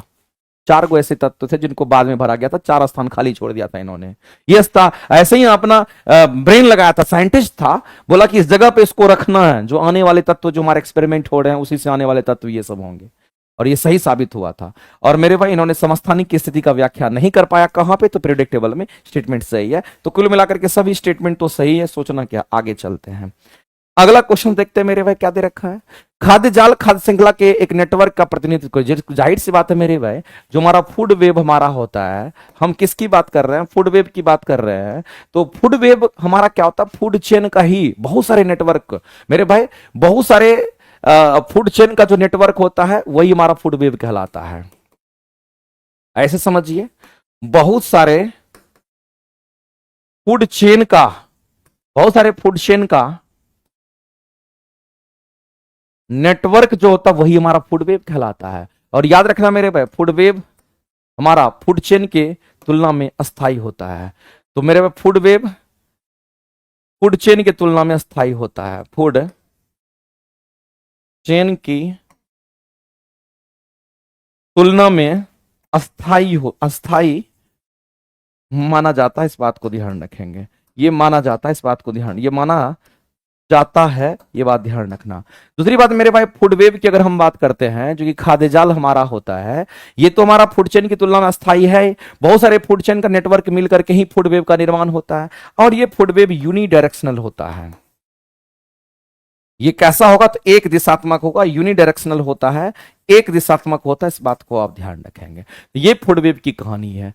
तो मेरे भाई हम लोग कहेंगे जो फूड वेब हमारा, जिसको खाद्य जाल कहते हैं, ये कैसे बनता है, तो आपको ध्यान रखना है कि जो फूड वेब हमारा बनता है, खाद्य श्रृंखला के एक नेटवर्क का प्रतिनिधित्व करता है। ए food web represents a network of food chain, यानी कि बहुत सारे मेरे भाई फूड चेन के बहुत सारे नेटवर्क से ही हमारा खाद्य जाल बनता है। ऐसा इंग्लिश में बोलिएगा तो सही आपका लिखा हुआ है, हिंदी में थोड़ा उल्टा लैंग्वेज में है, लेकिन आप कहेंगे सही है। अगला इसका कारण भी दे रखा है, कारण देखते हैं सही है। खाद्य जाल एक पारिस्थितिकी तंत्र इकोसिस्टम में ऊर्जा प्रवाह के कई वैकल्पिक मार्ग को दिखाता है। चूंकि बहुत सारे फूड चेन उससे जुड़े हुए हैं, इसीलिए मेरे भाई एक वैकल्पिक मार्ग को भी दिखाता है, और इसे खाद्य श्रृंखला की तुलना में इस अधिक स्थिर माना जाता है। स्टेटमेंट सही है, इसीलिए हम इसको कहते हैं कि एक बड़ा नेटवर्क हमारा होता है। तो तंत्र का ऊर्जा प्रवाह के कई वैकल्पिक मार्ग को दिखाता है, इससे पता चलता है कि बहुत सारे खाद्य श्रृंखला से मिलकर के खाद्य जाल का निर्माण होता है। तो मेरे भाई असर्शन और रीजन दोनों सही, इसलिए आंसर करेंगे ऑप्शन नंबर ए, और रीजन एक्सप्लेनेशन भी दे रहा है। आगे चलते हैं, अगला क्वेश्चन दे रखा है। आगे मेरे भाई मैथ साइंस का ये टेस्ट अवेलेबल है, जिसको मैथ साइंस देना मैथ साइंस का टेस्ट दीजिए, जिसको सिविल साइंस देना तो साइंस दीजिए, इसमें कोई दिक्कत नहीं। अगला मानव पाचन तंत्र के लिए हम लोग बात करते हैं, लेकिन गलत पूछा गया। ह्यूमन डाइजेस्टिव सिस्टम के बारे में आपसे गलत पूछा गया। मेरे भाई कौन सा स्टेटमेंट सही है? तो अगर हम बात करते हैं ह्यूमन डाइजेस्टिव सिस्टम की, अगर बात करते हैं ह्यूमन डाइजेस्टिव सिस्टम की अगर हम बात करते हैं, तो एक लाइन में आप जान लीजिए कि हमारा जो डाइजेस्टिव सिस्टम होता है, स्टार्ट हमारे मुंह से ही हो जाता है। मुंह में ही पहला पाचन तो मुंह में ही होता है, लार के द्वारा होता है, उसमें टैलिन एंजाइम होता है, और एंजाइम पाचन कौन करेगा? एंजाइम करेगा। अब यहां पर मेरे भाई उसके रिलेटेड क्वेश्चन आपको लगाने हैं, कौन सा स्टेटमेंट गलत को ढूंढना है। तो सबसे पहले प्रोटीन का पाचन का आमाशय, प्रोटीन के जो पाचन होते हैं उसका आमाशय में शुरू होता है, और प्रोटीन का पाचन कौन करता है? तो मेरे भाई पेप्सिन एंजाइम करता है। ये तो कई बार आप पढ़ चुके हैं, पेप्सिन एंजाइम के द्वारा होता है। छोटी आंत जो होती है, इसमें भोजन का संपूर्ण पाचन होता है, दुनिया का हर चीज पच जाएगा, चाहे वो कार्बोहाइड्रेट हो, चाहे वो प्रोटीन हो, चाहे वसा हो, इन सब का कंप्लीट ये पाचन का स्थल माना जाता है, जो छोटी आंत होता है। ये स्टेटमेंट भी सही, ये स्टेटमेंट भी सही है। आगे कहता है कौन सा गलत है? तो मेरे भाई लीवर के द्वारा स्रावित पित्त, जिसको बाइल कहते हैं, ये वसा को पचाने में शक्तिशाली एंजाइम होता है। ये गलत आपका है, ये गलत है मेरे भाई, ये गलत है, इसलिए ये आंसर करेंगे। ये गलत कैसे है? तो हम आपको लेके चलते हैं यकृत के पास, और हम लोग जानते हैं कि जो यकृत हमारा होता है, जिसको इंग्लिश में आप लीवर कहते हैं, ये मेरे भाई क्या है? तो कहेंगे शरीर का, आप ये कह सकते हैं सबसे बड़ा ग्रंथि, आप इसे कहते हैं। लेकिन यकृत की बात करते तो मेरे भाई यकृत किसका सिक्रेशन करता था? ये सिक्रेशन, ये बाइल जूस का निर्माण करता है। ये बाइल जूस का क्या करता था? निर्माण करता है, ये बात आपको पता होगा। और जो बाइल जूस होता है मेरे भाई, ये क्या करता है? कि वसा का इमल्सिफिकेशन करता है, वसा का ये पाइसीकरण करता है। तो वसा का पाइसीकरण का मतलब होता है जो बड़ी बड़ी वसाएं होती है उसको छोटी, बड़ी बड़ी जो वसाएं होती है, बड़ी बड़ी जो वसाएं होती है, बड़ी बड़ी वसाएं को छोटी छोटी वसाएं में ये तोड़ देता है। बड़ी बड़ी वसाएं को छोटी छोटी वसाएं में ये क्या करता है? ये तोड़ने का सिर्फ काम करता है, ये पाचन नहीं करता है। हाँ, वसा का पाचन कौन करेगा? तो वो लाइपेज एंजाइम करता है। तो यकृत का ये काम होता है, ये तोड़ने का काम करता है। मेरे भाई अगर आपसे पूछता है कि बताओ वसा का पाचन कौन करता है? वसा का पाचन तो कोई ना कोई एंजाइम करेगा, और वह एंजाइम कौन होगा? याद रखना, उस एंजाइम का नाम है लाइपेज एंजाइम। उस एंजाइम का नाम है मेरे भाई लाइपेज एंजाइम, ये वसा का पाचन करता है। तो यहां पर कह रहा है क्या कि बाइल जूस जो हमारा यहां पर बनता है, वसा को पचाने वाले शक्तिशाली एंजाइम है, ये पचाता थोड़ी है मेरे भाई, वसा को तो तोड़ता है। ये गलत था, तो गलत आंसर करेंगे, और इस क्वेश्चन का आंसर करेंगे मेरे भाई यहां पर सी राइट हो जाएगा। आगे चलते हैं, अगला क्वेश्चन हम लोग देखते हैं। नेक्स्ट क्वेश्चन कहता है निम्नलिखित में से कौन सा प्लांट हार्मोन के बारे में सही वर्णन कर रहा है? मेरे भाई हम लोग जानते हैं कि प्लांट 5 गो हार्मोन है, इसको याद रखिएगा बस। इसमें प्लांट हार्मोन की अगर हम बात करते हैं, तो ये 5 गो प्लांट का हार्मोन हम फिर से लिखते हैं, इसको याद रखिएगा। एक हमारा क्या होता है? तो एक हमारा प्लांट ग्रोथ हार्मोन होता है, एक हमारा प्लांट ग्रोथ हार्मोन होता है, इसको ग्रोथ हार्मोन कहते हैं।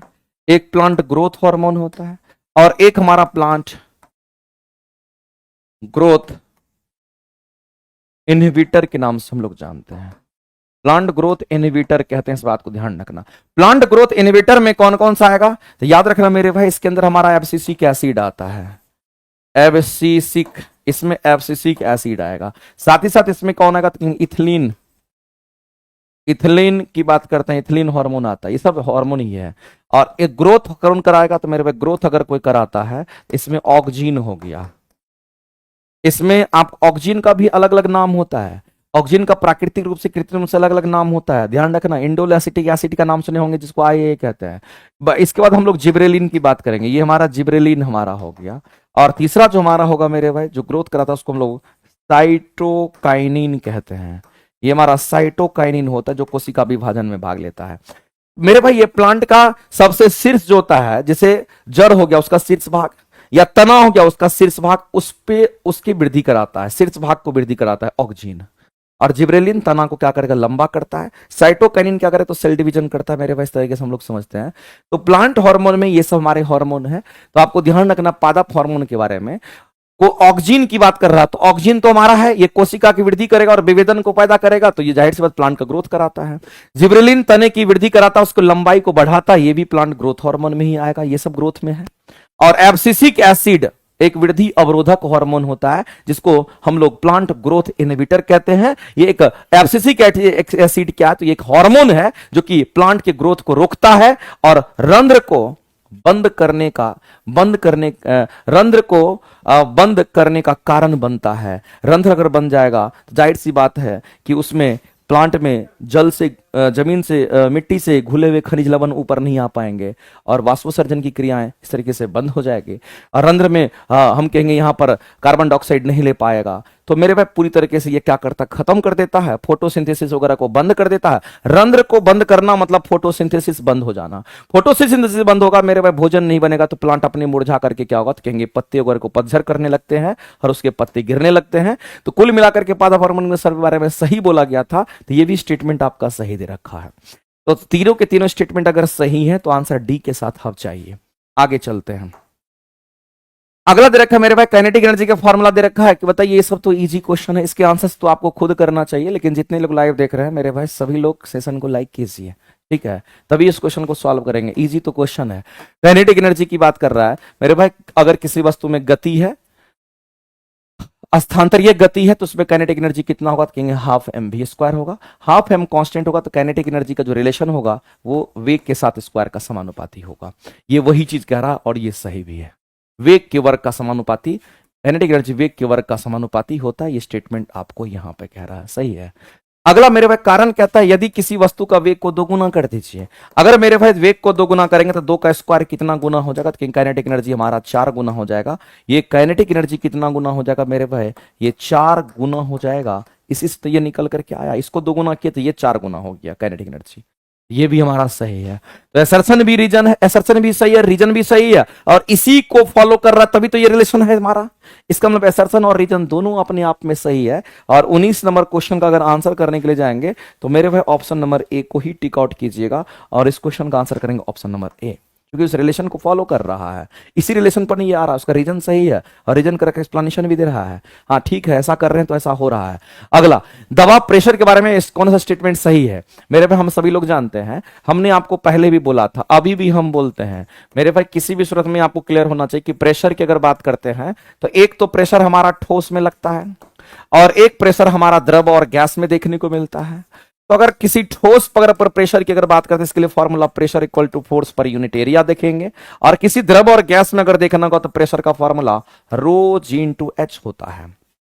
तो यहां पर आपसे पूछा गया है कि बताइए इकाई क्षेत्रफल पर लगने वाले बल के रूप में परिभाषित होगा, इसके बारे में पूछ रहा है आपसे मेरे भाई। ये लाइन क्या कहता है, इकाई क्षेत्रफल, इसका मतलब जो एरिया है वो आपको 1 मीटर स्क्वायर लेना है, क्योंकि इकाई क्षेत्रफल का मतलब यही होता है। इकाई क्षेत्रफल का मतलब यही होता है कि एरिया 1 मीटर स्क्वायर है।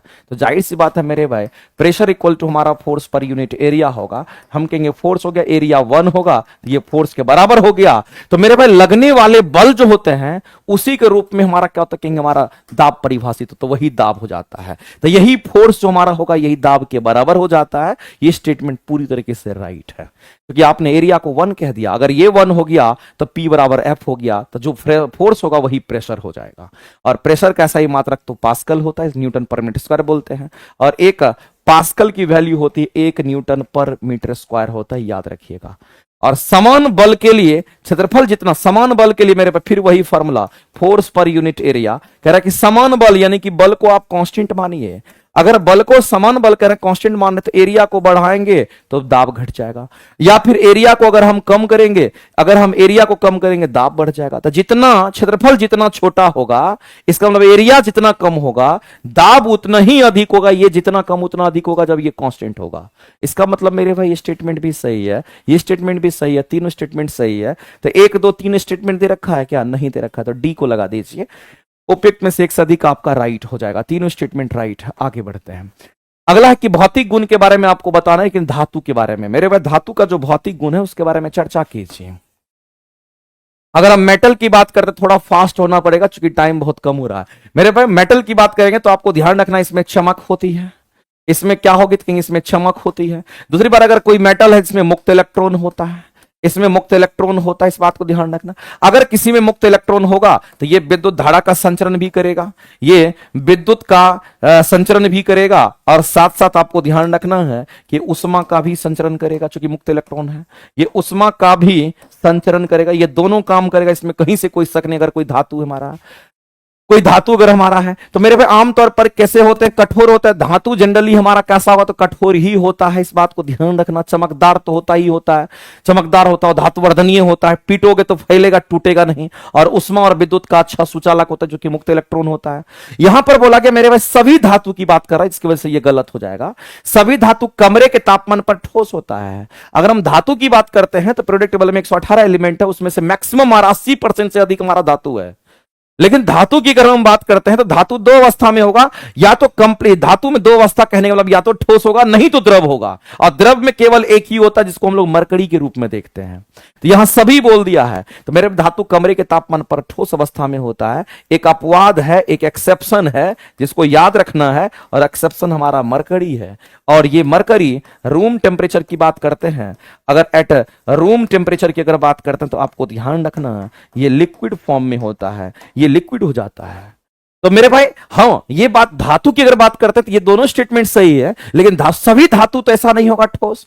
एक तो अपवाद है जिसकी वजह से ये गलत हो गया मेरे भाई। सभी लिख दिया ये गलत है, तो गलत आंसर करेंगे ऑप्शन नंबर सी। और अधातु की बात करते हैं तो अधातु हमारा ठोस भी होता है, द्रव भी होता है और गैस भी होता है।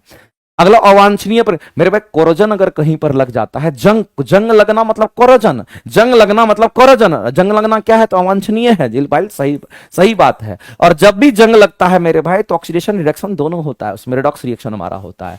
और ध्यान रखना यह धातु विशेष रूप से लोहे को धीरे धीरे नष्ट कर देता है, जंग लगेगा तो नष्ट हो जाएगा और संरचनात्मक क्षति पहुंचती है और उसका वित्तीय नुकसान भी होता है मेरे भाई, इसलिए तो ये अवांछनीय है। एसर्शन रीजन दोनों सही है, रीजन की वजह से कह रहा है कि हमारा अवांछनीय है, ध्यान रखेंगे। आगे चलते हैं।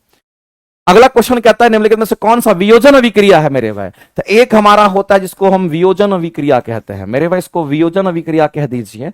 और जो वियोजन अभिक्रिया हमारा होता है ना उसको डिकम्पोजिशन रिएक्शन कहते हैं।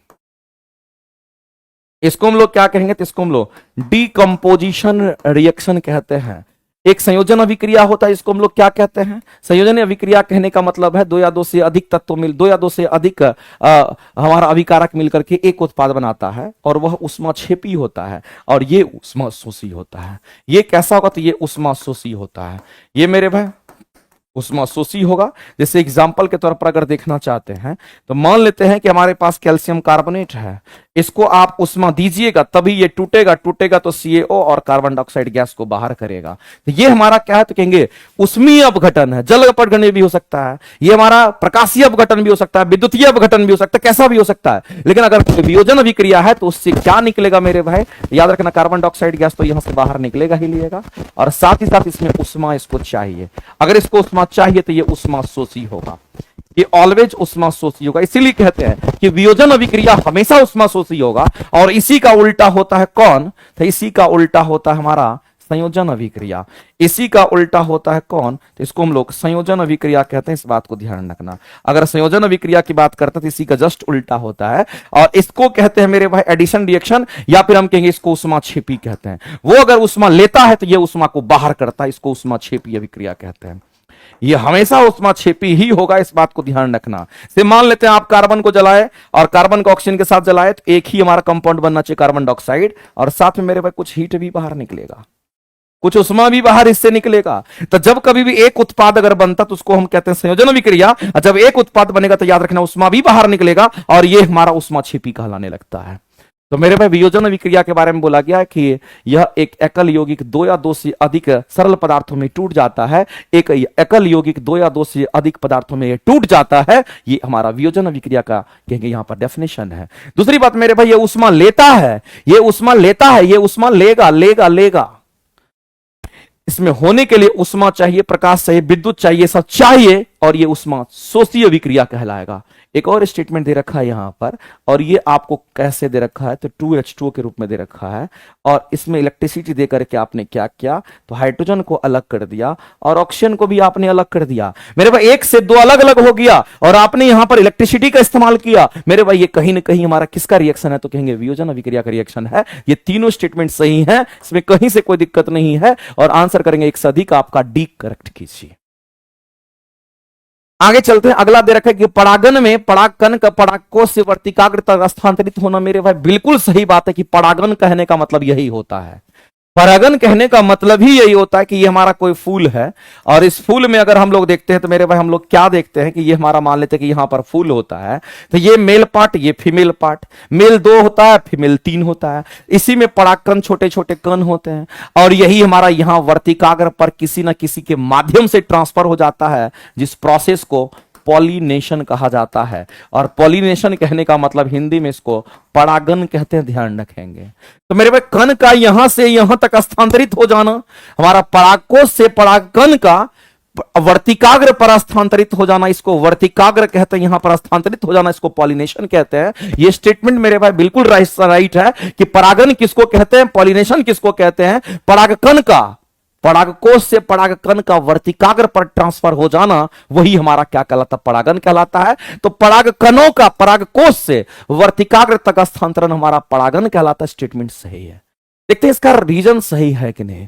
रीजन हमारा कहता है कारण कि परागन निषेचन के लिए हमारा क्या है, तो यहां पर आपको कंप्लीट रूप से मेरे भाई ये कह रहा है, समझना गौर से कि इसका कारण को देखते हैं। कहता है कि परागन निषेचन के लिए एक आवश्यक पूर्व अवस्था है। मेरे भाई एक बात याद रखना, परागन से कभी निषेचन नहीं होता है, यह स्थानांतरित करने की प्रक्रिया को परागन कहते हैं। और परागन कभी मेरे भाई याद रखना निषेचन की क्रिया निषेचन नहीं होता, इस बात को ध्यान रखना है। इसलिए परागन निषेचन के लिए एक आवश्यक पूर्व आवश्यकता है। हाँ, इसके निषेचन से पहले की आवश्यकता यह है, तभी हमारा परागन होगा, तभी हमारा निषेचन होगा, ये जरूरी है। लेकिन यह निषेचन की गारंटी नहीं देता है, ये बिल्कुल राइट है मेरे भाई। पॉलिनेशन से फर्टिलाइजेशन नहीं होता, आपको ध्यान रखना पड़ेगा। एसर्शन अपने जगह पे सही है, रीजन अपने जगह पे सही है मेरे भाई। तो इसमें इसका एक्सप्लेनेशन तो ये बेहतर आप ये कह सकते हैं कि दोनों अपने अपने जगह पे सही है। जब दोनों अपने अपने जगह पे सिर्फ सही है और रीजन करेक्ट एक्सप्लेनेशन नहीं दे रहा है, तो इसीलिए हम कहेंगे इस क्वेश्चन का आंसर क्या करेंगे, ऑप्शन नंबर बी राइट हो जाएगा।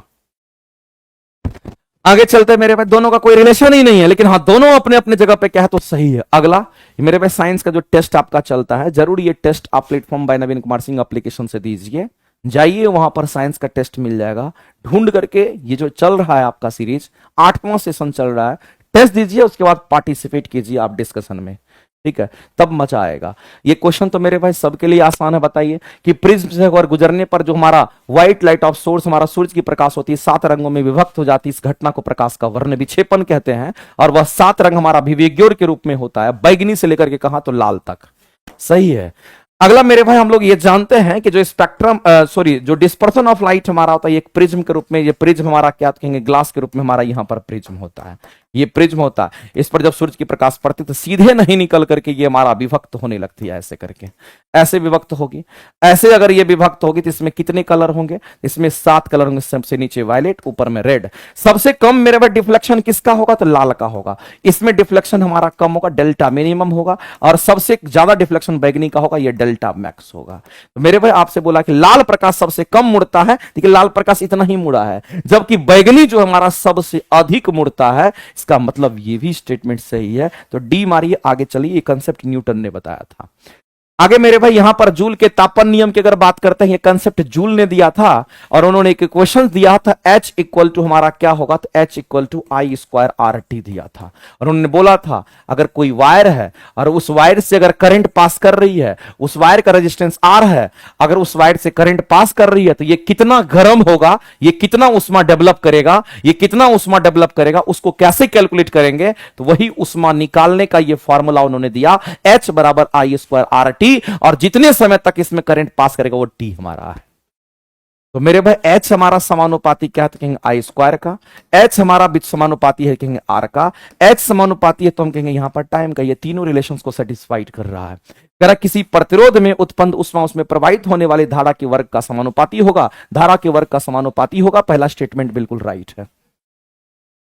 आगे चलते हैं। किसी प्रतिरोध में उत्पन्न उष्मा प्रतिरोध के प्रतिरोध का समानुपाती होगा, यानी H समानुपाती मेरे भाई आर कह रहा है, ये भी सही है। विद्युत हीटर, फ्यूज, बल्ब जैसे उपकरण इसके प्रभाव पर काम करता है। मेरे भाई विद्युत हीटर में आप करंट देते हैं, गर्म हो जाता है। फ्यूज वायर में हमारा गर्म होकर के फ्यूज पिघल जाता है, आपको सुरक्षा का उपकरण माना जाता है। बल्ब में भी आप देते हैं करंट, और बल्ब फिलामेंट गर्म होकर के पूरा प्रकाश प्रकाशित करता है। ये सब हमारा हम कहेंगे यहां पर विद्युत धारा के उष्मीय प्रभाव पर काम करता है, और जो विद्युत धारा का उष्मीय प्रभाव है वही हमारा जूल का तापन नियम होता है। तो मेरे भाई तीनों के तीनों स्टेटमेंट हमारे राइट हैं। तो आप आंसर क्या करेंगे? डी के साथ जाइए ना, आगे बढ़िए।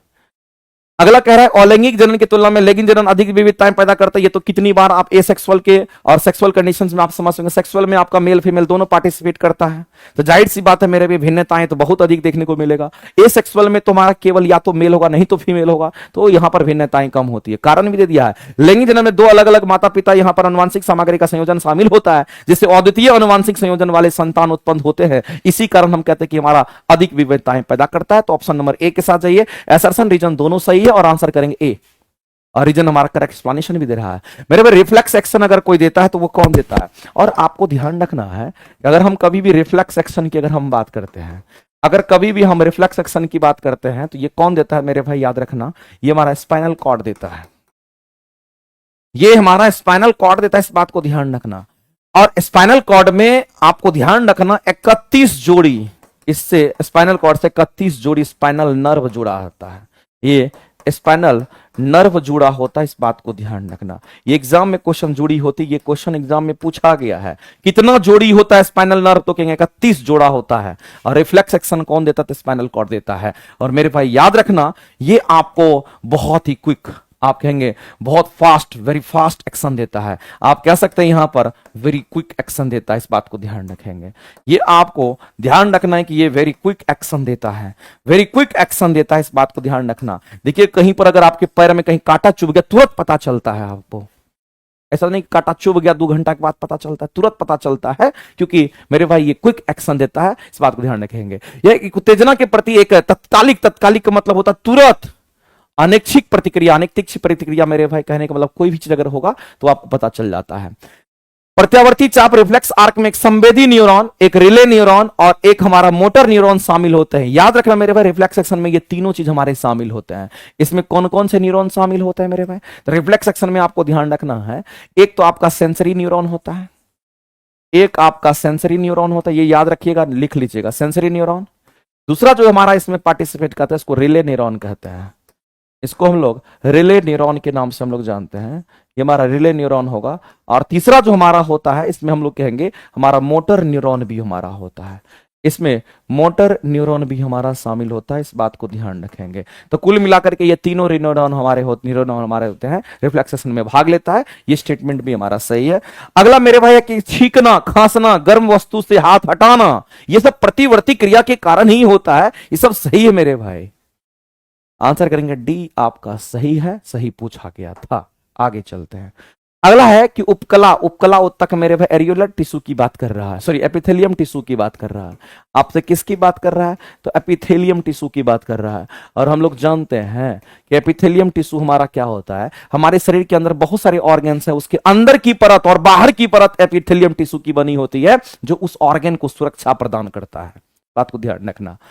तो मेरे भाई अगर हम कहते हैं कि सल की उपकला, सल की उपकला कहां पे होगा, जिसको हम लोग यहां पर कहते हैं स्क्वामस एपिथेलियम टिश्यू, ये होता है कब? तो रक्त वाहिकाएं जितने भी है, रक्त वाहिकाएं में आप कहेंगे कौन कौन आएगा? तो वेन्स आएगा, रक्त वाहिका में अगर कोई आएगा तो आर्टरी आएगा, पल्मोनरी आर्टरी आएगा, पल्मोनरी वेन्स आएगा, और साथ ही साथ मेरे फेफड़े के जो वायु कोष होते हैं, जो हमारा हम कह सकते हैं कि जो हमारा एल्वुलाई, लंग्स का जो एल्वुलाई होता है, उसकी जो लेयरें होती है, वो सब हमारा स्क्वामस एपिथेलियम टिश्यू का बना होता है।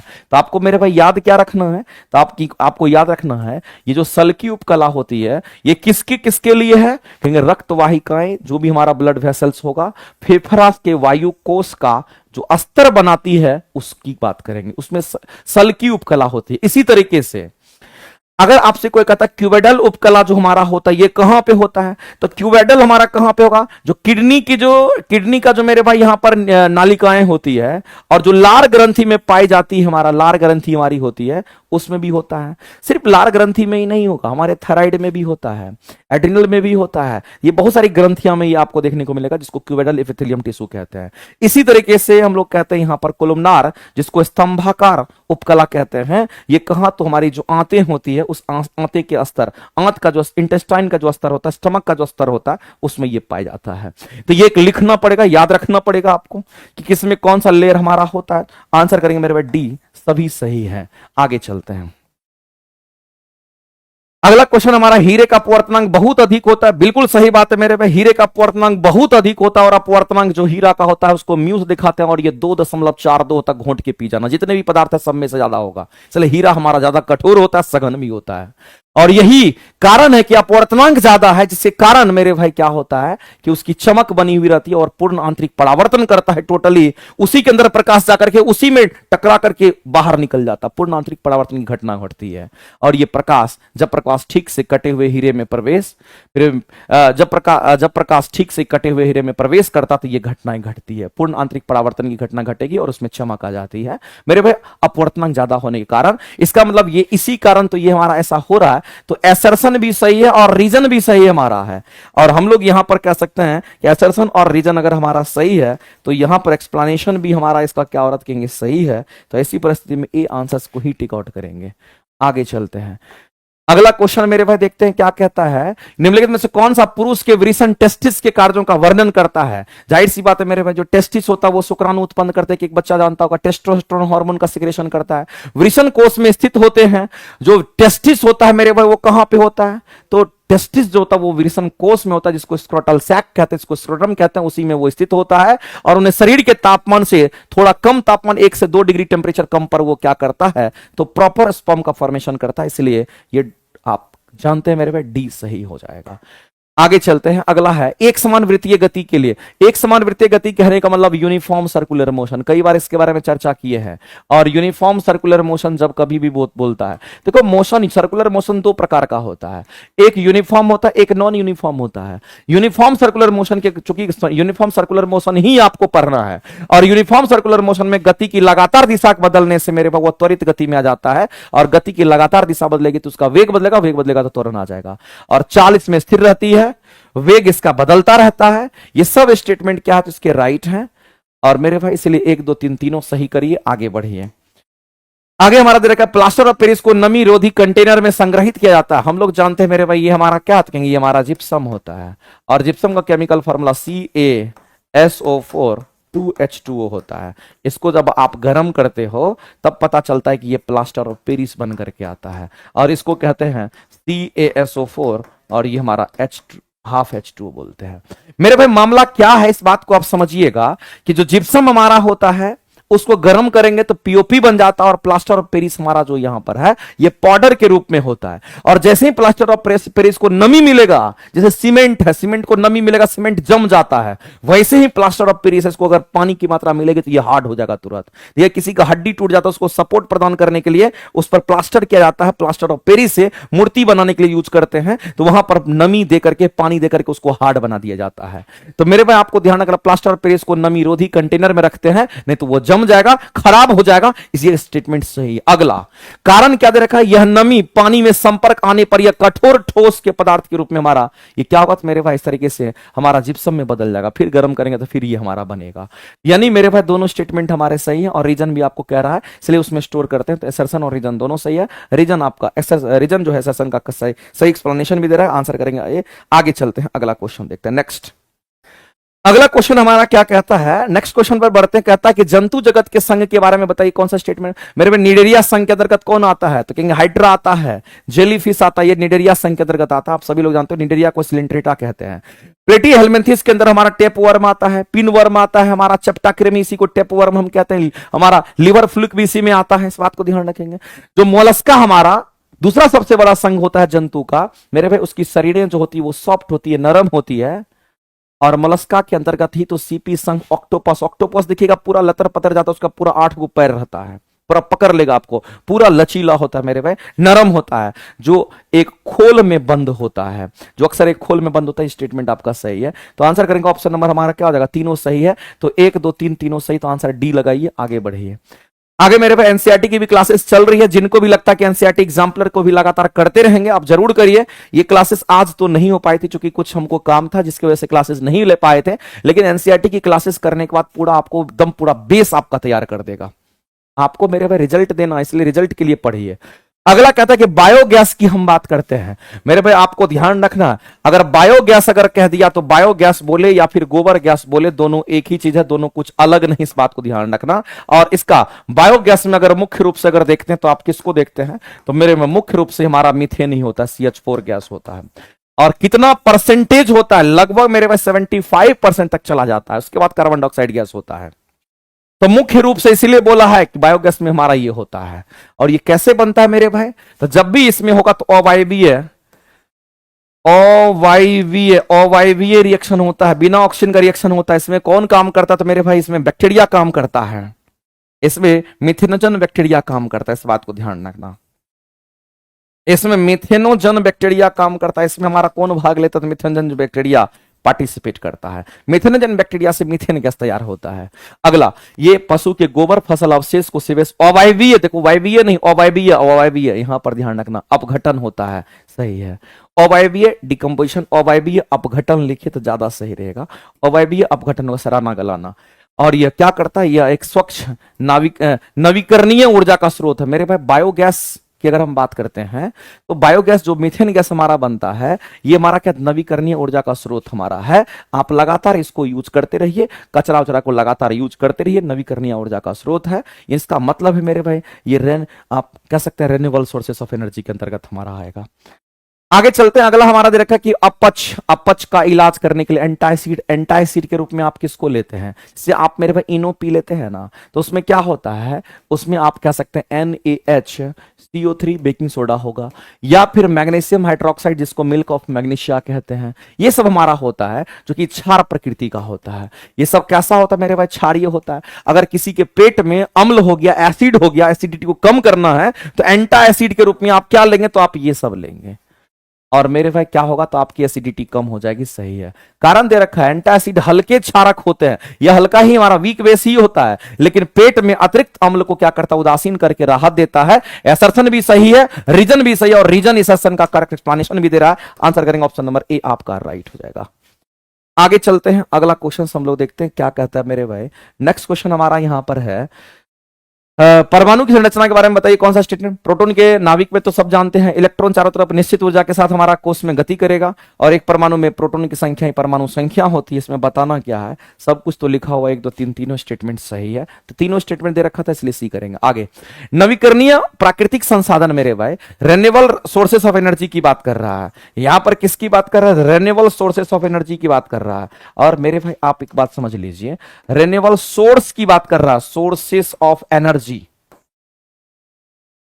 एनर्जी का कौन सा हमारा रेन्यूएबल सोर्सेस ऑफ एनर्जी जिसको हम बार बार यूज कर सकते हैं, तो आप कहेंगे सर विंड का यूज कर सकते हैं, wind power plant, wind energy की बात कर लीजिए। या फिर आप क्या क्या कह सकते हैं मेरे भाई, टाइडल एनर्जी की बात कर लेते हैं, विंड एनर्जी की बात कर लेते हैं, सोलर एनर्जी की बात कर लेते हैं, ये सब हमारा होगा। सोलर एनर्जी की बात कर लेते हैं, टाइडल एनर्जी की बात कर लेते हैं, टाइडल एनर्जी की बात कर लेते हैं, जियोथर्मल एनर्जी की बात कर लेते हैं, जो हमारे पृथ्वी से निकलता है, जिसको जियोथर्मल एनर्जी की बात कर लेते हैं। साथ ही साथ मेरे पनबिजली, जिसको हाइड्रो इलेक्ट्रिक पावर हम कहते हैं, इसको बार बार यूज कर सकते हैं। हाइड्रो इलेक्ट्रिक पावर जो हमारा, ये सब रेन्यूएबल सोर्सेस ऑफ एनर्जी के अंतर्गत आता है। लेकिन मेरे भाई इस बात ध्यान रखना, अगर कोयला की बात करते हैं, कोयला को एक बार यूज करेंगे कहानी खत्म, पेट्रोल को एक बार यूज करेंगे कहानी खत्म, ये सब हमारा किसके अंतर्गत आता है, ये non renewable sources of energy है, बार बार इसको यूज नहीं कर सकते हैं। ये non renewable sources of energy हमारा, ये non renewable source of energy है, इस बात को ध्यान रखना। एनर्जी ये भी पैदा करेगा ये, लेकिन एक ही बार यूज होता है। कोयला एक बार जलेगा एनर्जी पैदा करेगा, पेट्रोलियम एक बार जलेगा पैदा करेगा, लेकिन मेरे भाई जो ग्राउंड वाटर, जिसको भूजल कहते हैं, उससे जियोथर्मल एनर्जी हमारा मिलता है। याद रखना, ये आपका प्राकृतिक संसाधन का नवीकरणीय ऊर्जा का स्रोत माना जाता है, जो कि सी आपका राइट हो जाएगा। ना तो ये करेंगे ना तो ये करेंगे, आंसर करेंगे यहां पर सी। नेक्स्ट, सेकंड लास्ट क्वेश्चन आपका, आयनिक यौगिक का गलनांक क्वथनांक उच्च होता है, सभी लोग जानते होंगे मेरे भाई। आयनिक यौगिक में मजबूत अंतर आयनिक आकर्षण बल होता है, जिसे तोड़ने के लिए बहुत अधिक ऊर्जा की आवश्यकता होती है, इसीलिए हम कहते हैं उसका गलनांक क्वथनांक उच्च होता है। असर्शन रीजन दोनों सही है, और रीजन असर्शन का करेक्ट एक्सप्लेनेशन भी तेरा आंसर करेंगे ए। आगे चलते हैं, कई बार बता चुके इसके बारे में मेरे भाई। आज का ये लास्ट क्वेश्चन, दूरी और विस्थापन के बारे में कौन सा स्टेटमेंट हमारा सही है। तो दूरी एक अदिश राशि है, जबकि विस्थापन एक सदिश राशि, बिल्कुल सही बात है। तय की गई दूरी को कभी, तय की गई दूरी जो होती है, दूरी पर फोकस कर रहा है, ये कभी मेरे भाई शून्य ऋणात्मक नहीं हो सकता, ऑलवेज धनात्मक होता है। जबकि विस्थापन शून्य भी हो सकता है, ऋणात्मक भी हो सकता है, तो कहेंगे ये हमारा ऋणात्मक भी होगा, ये हमारा धनात्मक भी होगा, और ये हमारा मेरे भाई शून्य भी होगा। ये तीनों हो सकता है, लेकिन ये शून्य और ऋणात्मक नहीं हो सकता है, ये केवल धनात्मक होता है। ये केवल और केवल कैसा होता, केवल धनात्मक होता है, ध्यान रखेंगे। एक गतिमान वस्तु के लिए तय की गई दूरी का परिमाण हमेशा विस्थापन के परिमाण से क्या होगा, तो कहेंगे मेरे भाई दूरी जो होता है हमेशा ग्रेटर देन इक्वल टू क्या होता है, विस्थापन होता है। वही चीज कह रहा है ये। तो तीनों स्टेटमेंट सही है, इसमें कोई दिक्कत नहीं है। आप कहेंगे सर तीनों स्टेटमेंट सही है, तो आप ऑप्शन नंबर डी के साथ जाइए। तो आज का जो डिस्कशन है वो आपका यहीं पर होता है खत्म। लेकिन हम आप लोगों से कहना चाहेंगे मेरे भाई, हाथ जोड़ के कहना चाहेंगे, मेहनत करिए शिद्दत के साथ। अगर हम आपका साथ दे रहे हैं, संस्थान आपका साथ दे रही है, आप क्यों पीछे हटोगे। किसी भी सूरत में एक सीट तो खींच करके इस बार लाना है, इसी उम्मीद के साथ आपको डटे रहना है, लगातार मेहनत करते जाना है। जो कंटेंट आपके पास उसी पर रेगुलर मेहनत करना है, रिजल्ट वही है और कहीं नहीं है। और आपको एक सीट लेकर के दिखाना है, हमने मेहनत किया तो हमने रिजल्ट लिया, ठीक है। और मेरा आशीर्वाद आप लोगों के साथ है, मेहनत कीजिए, जरूर सफलता मिलेगी। धन्यवाद।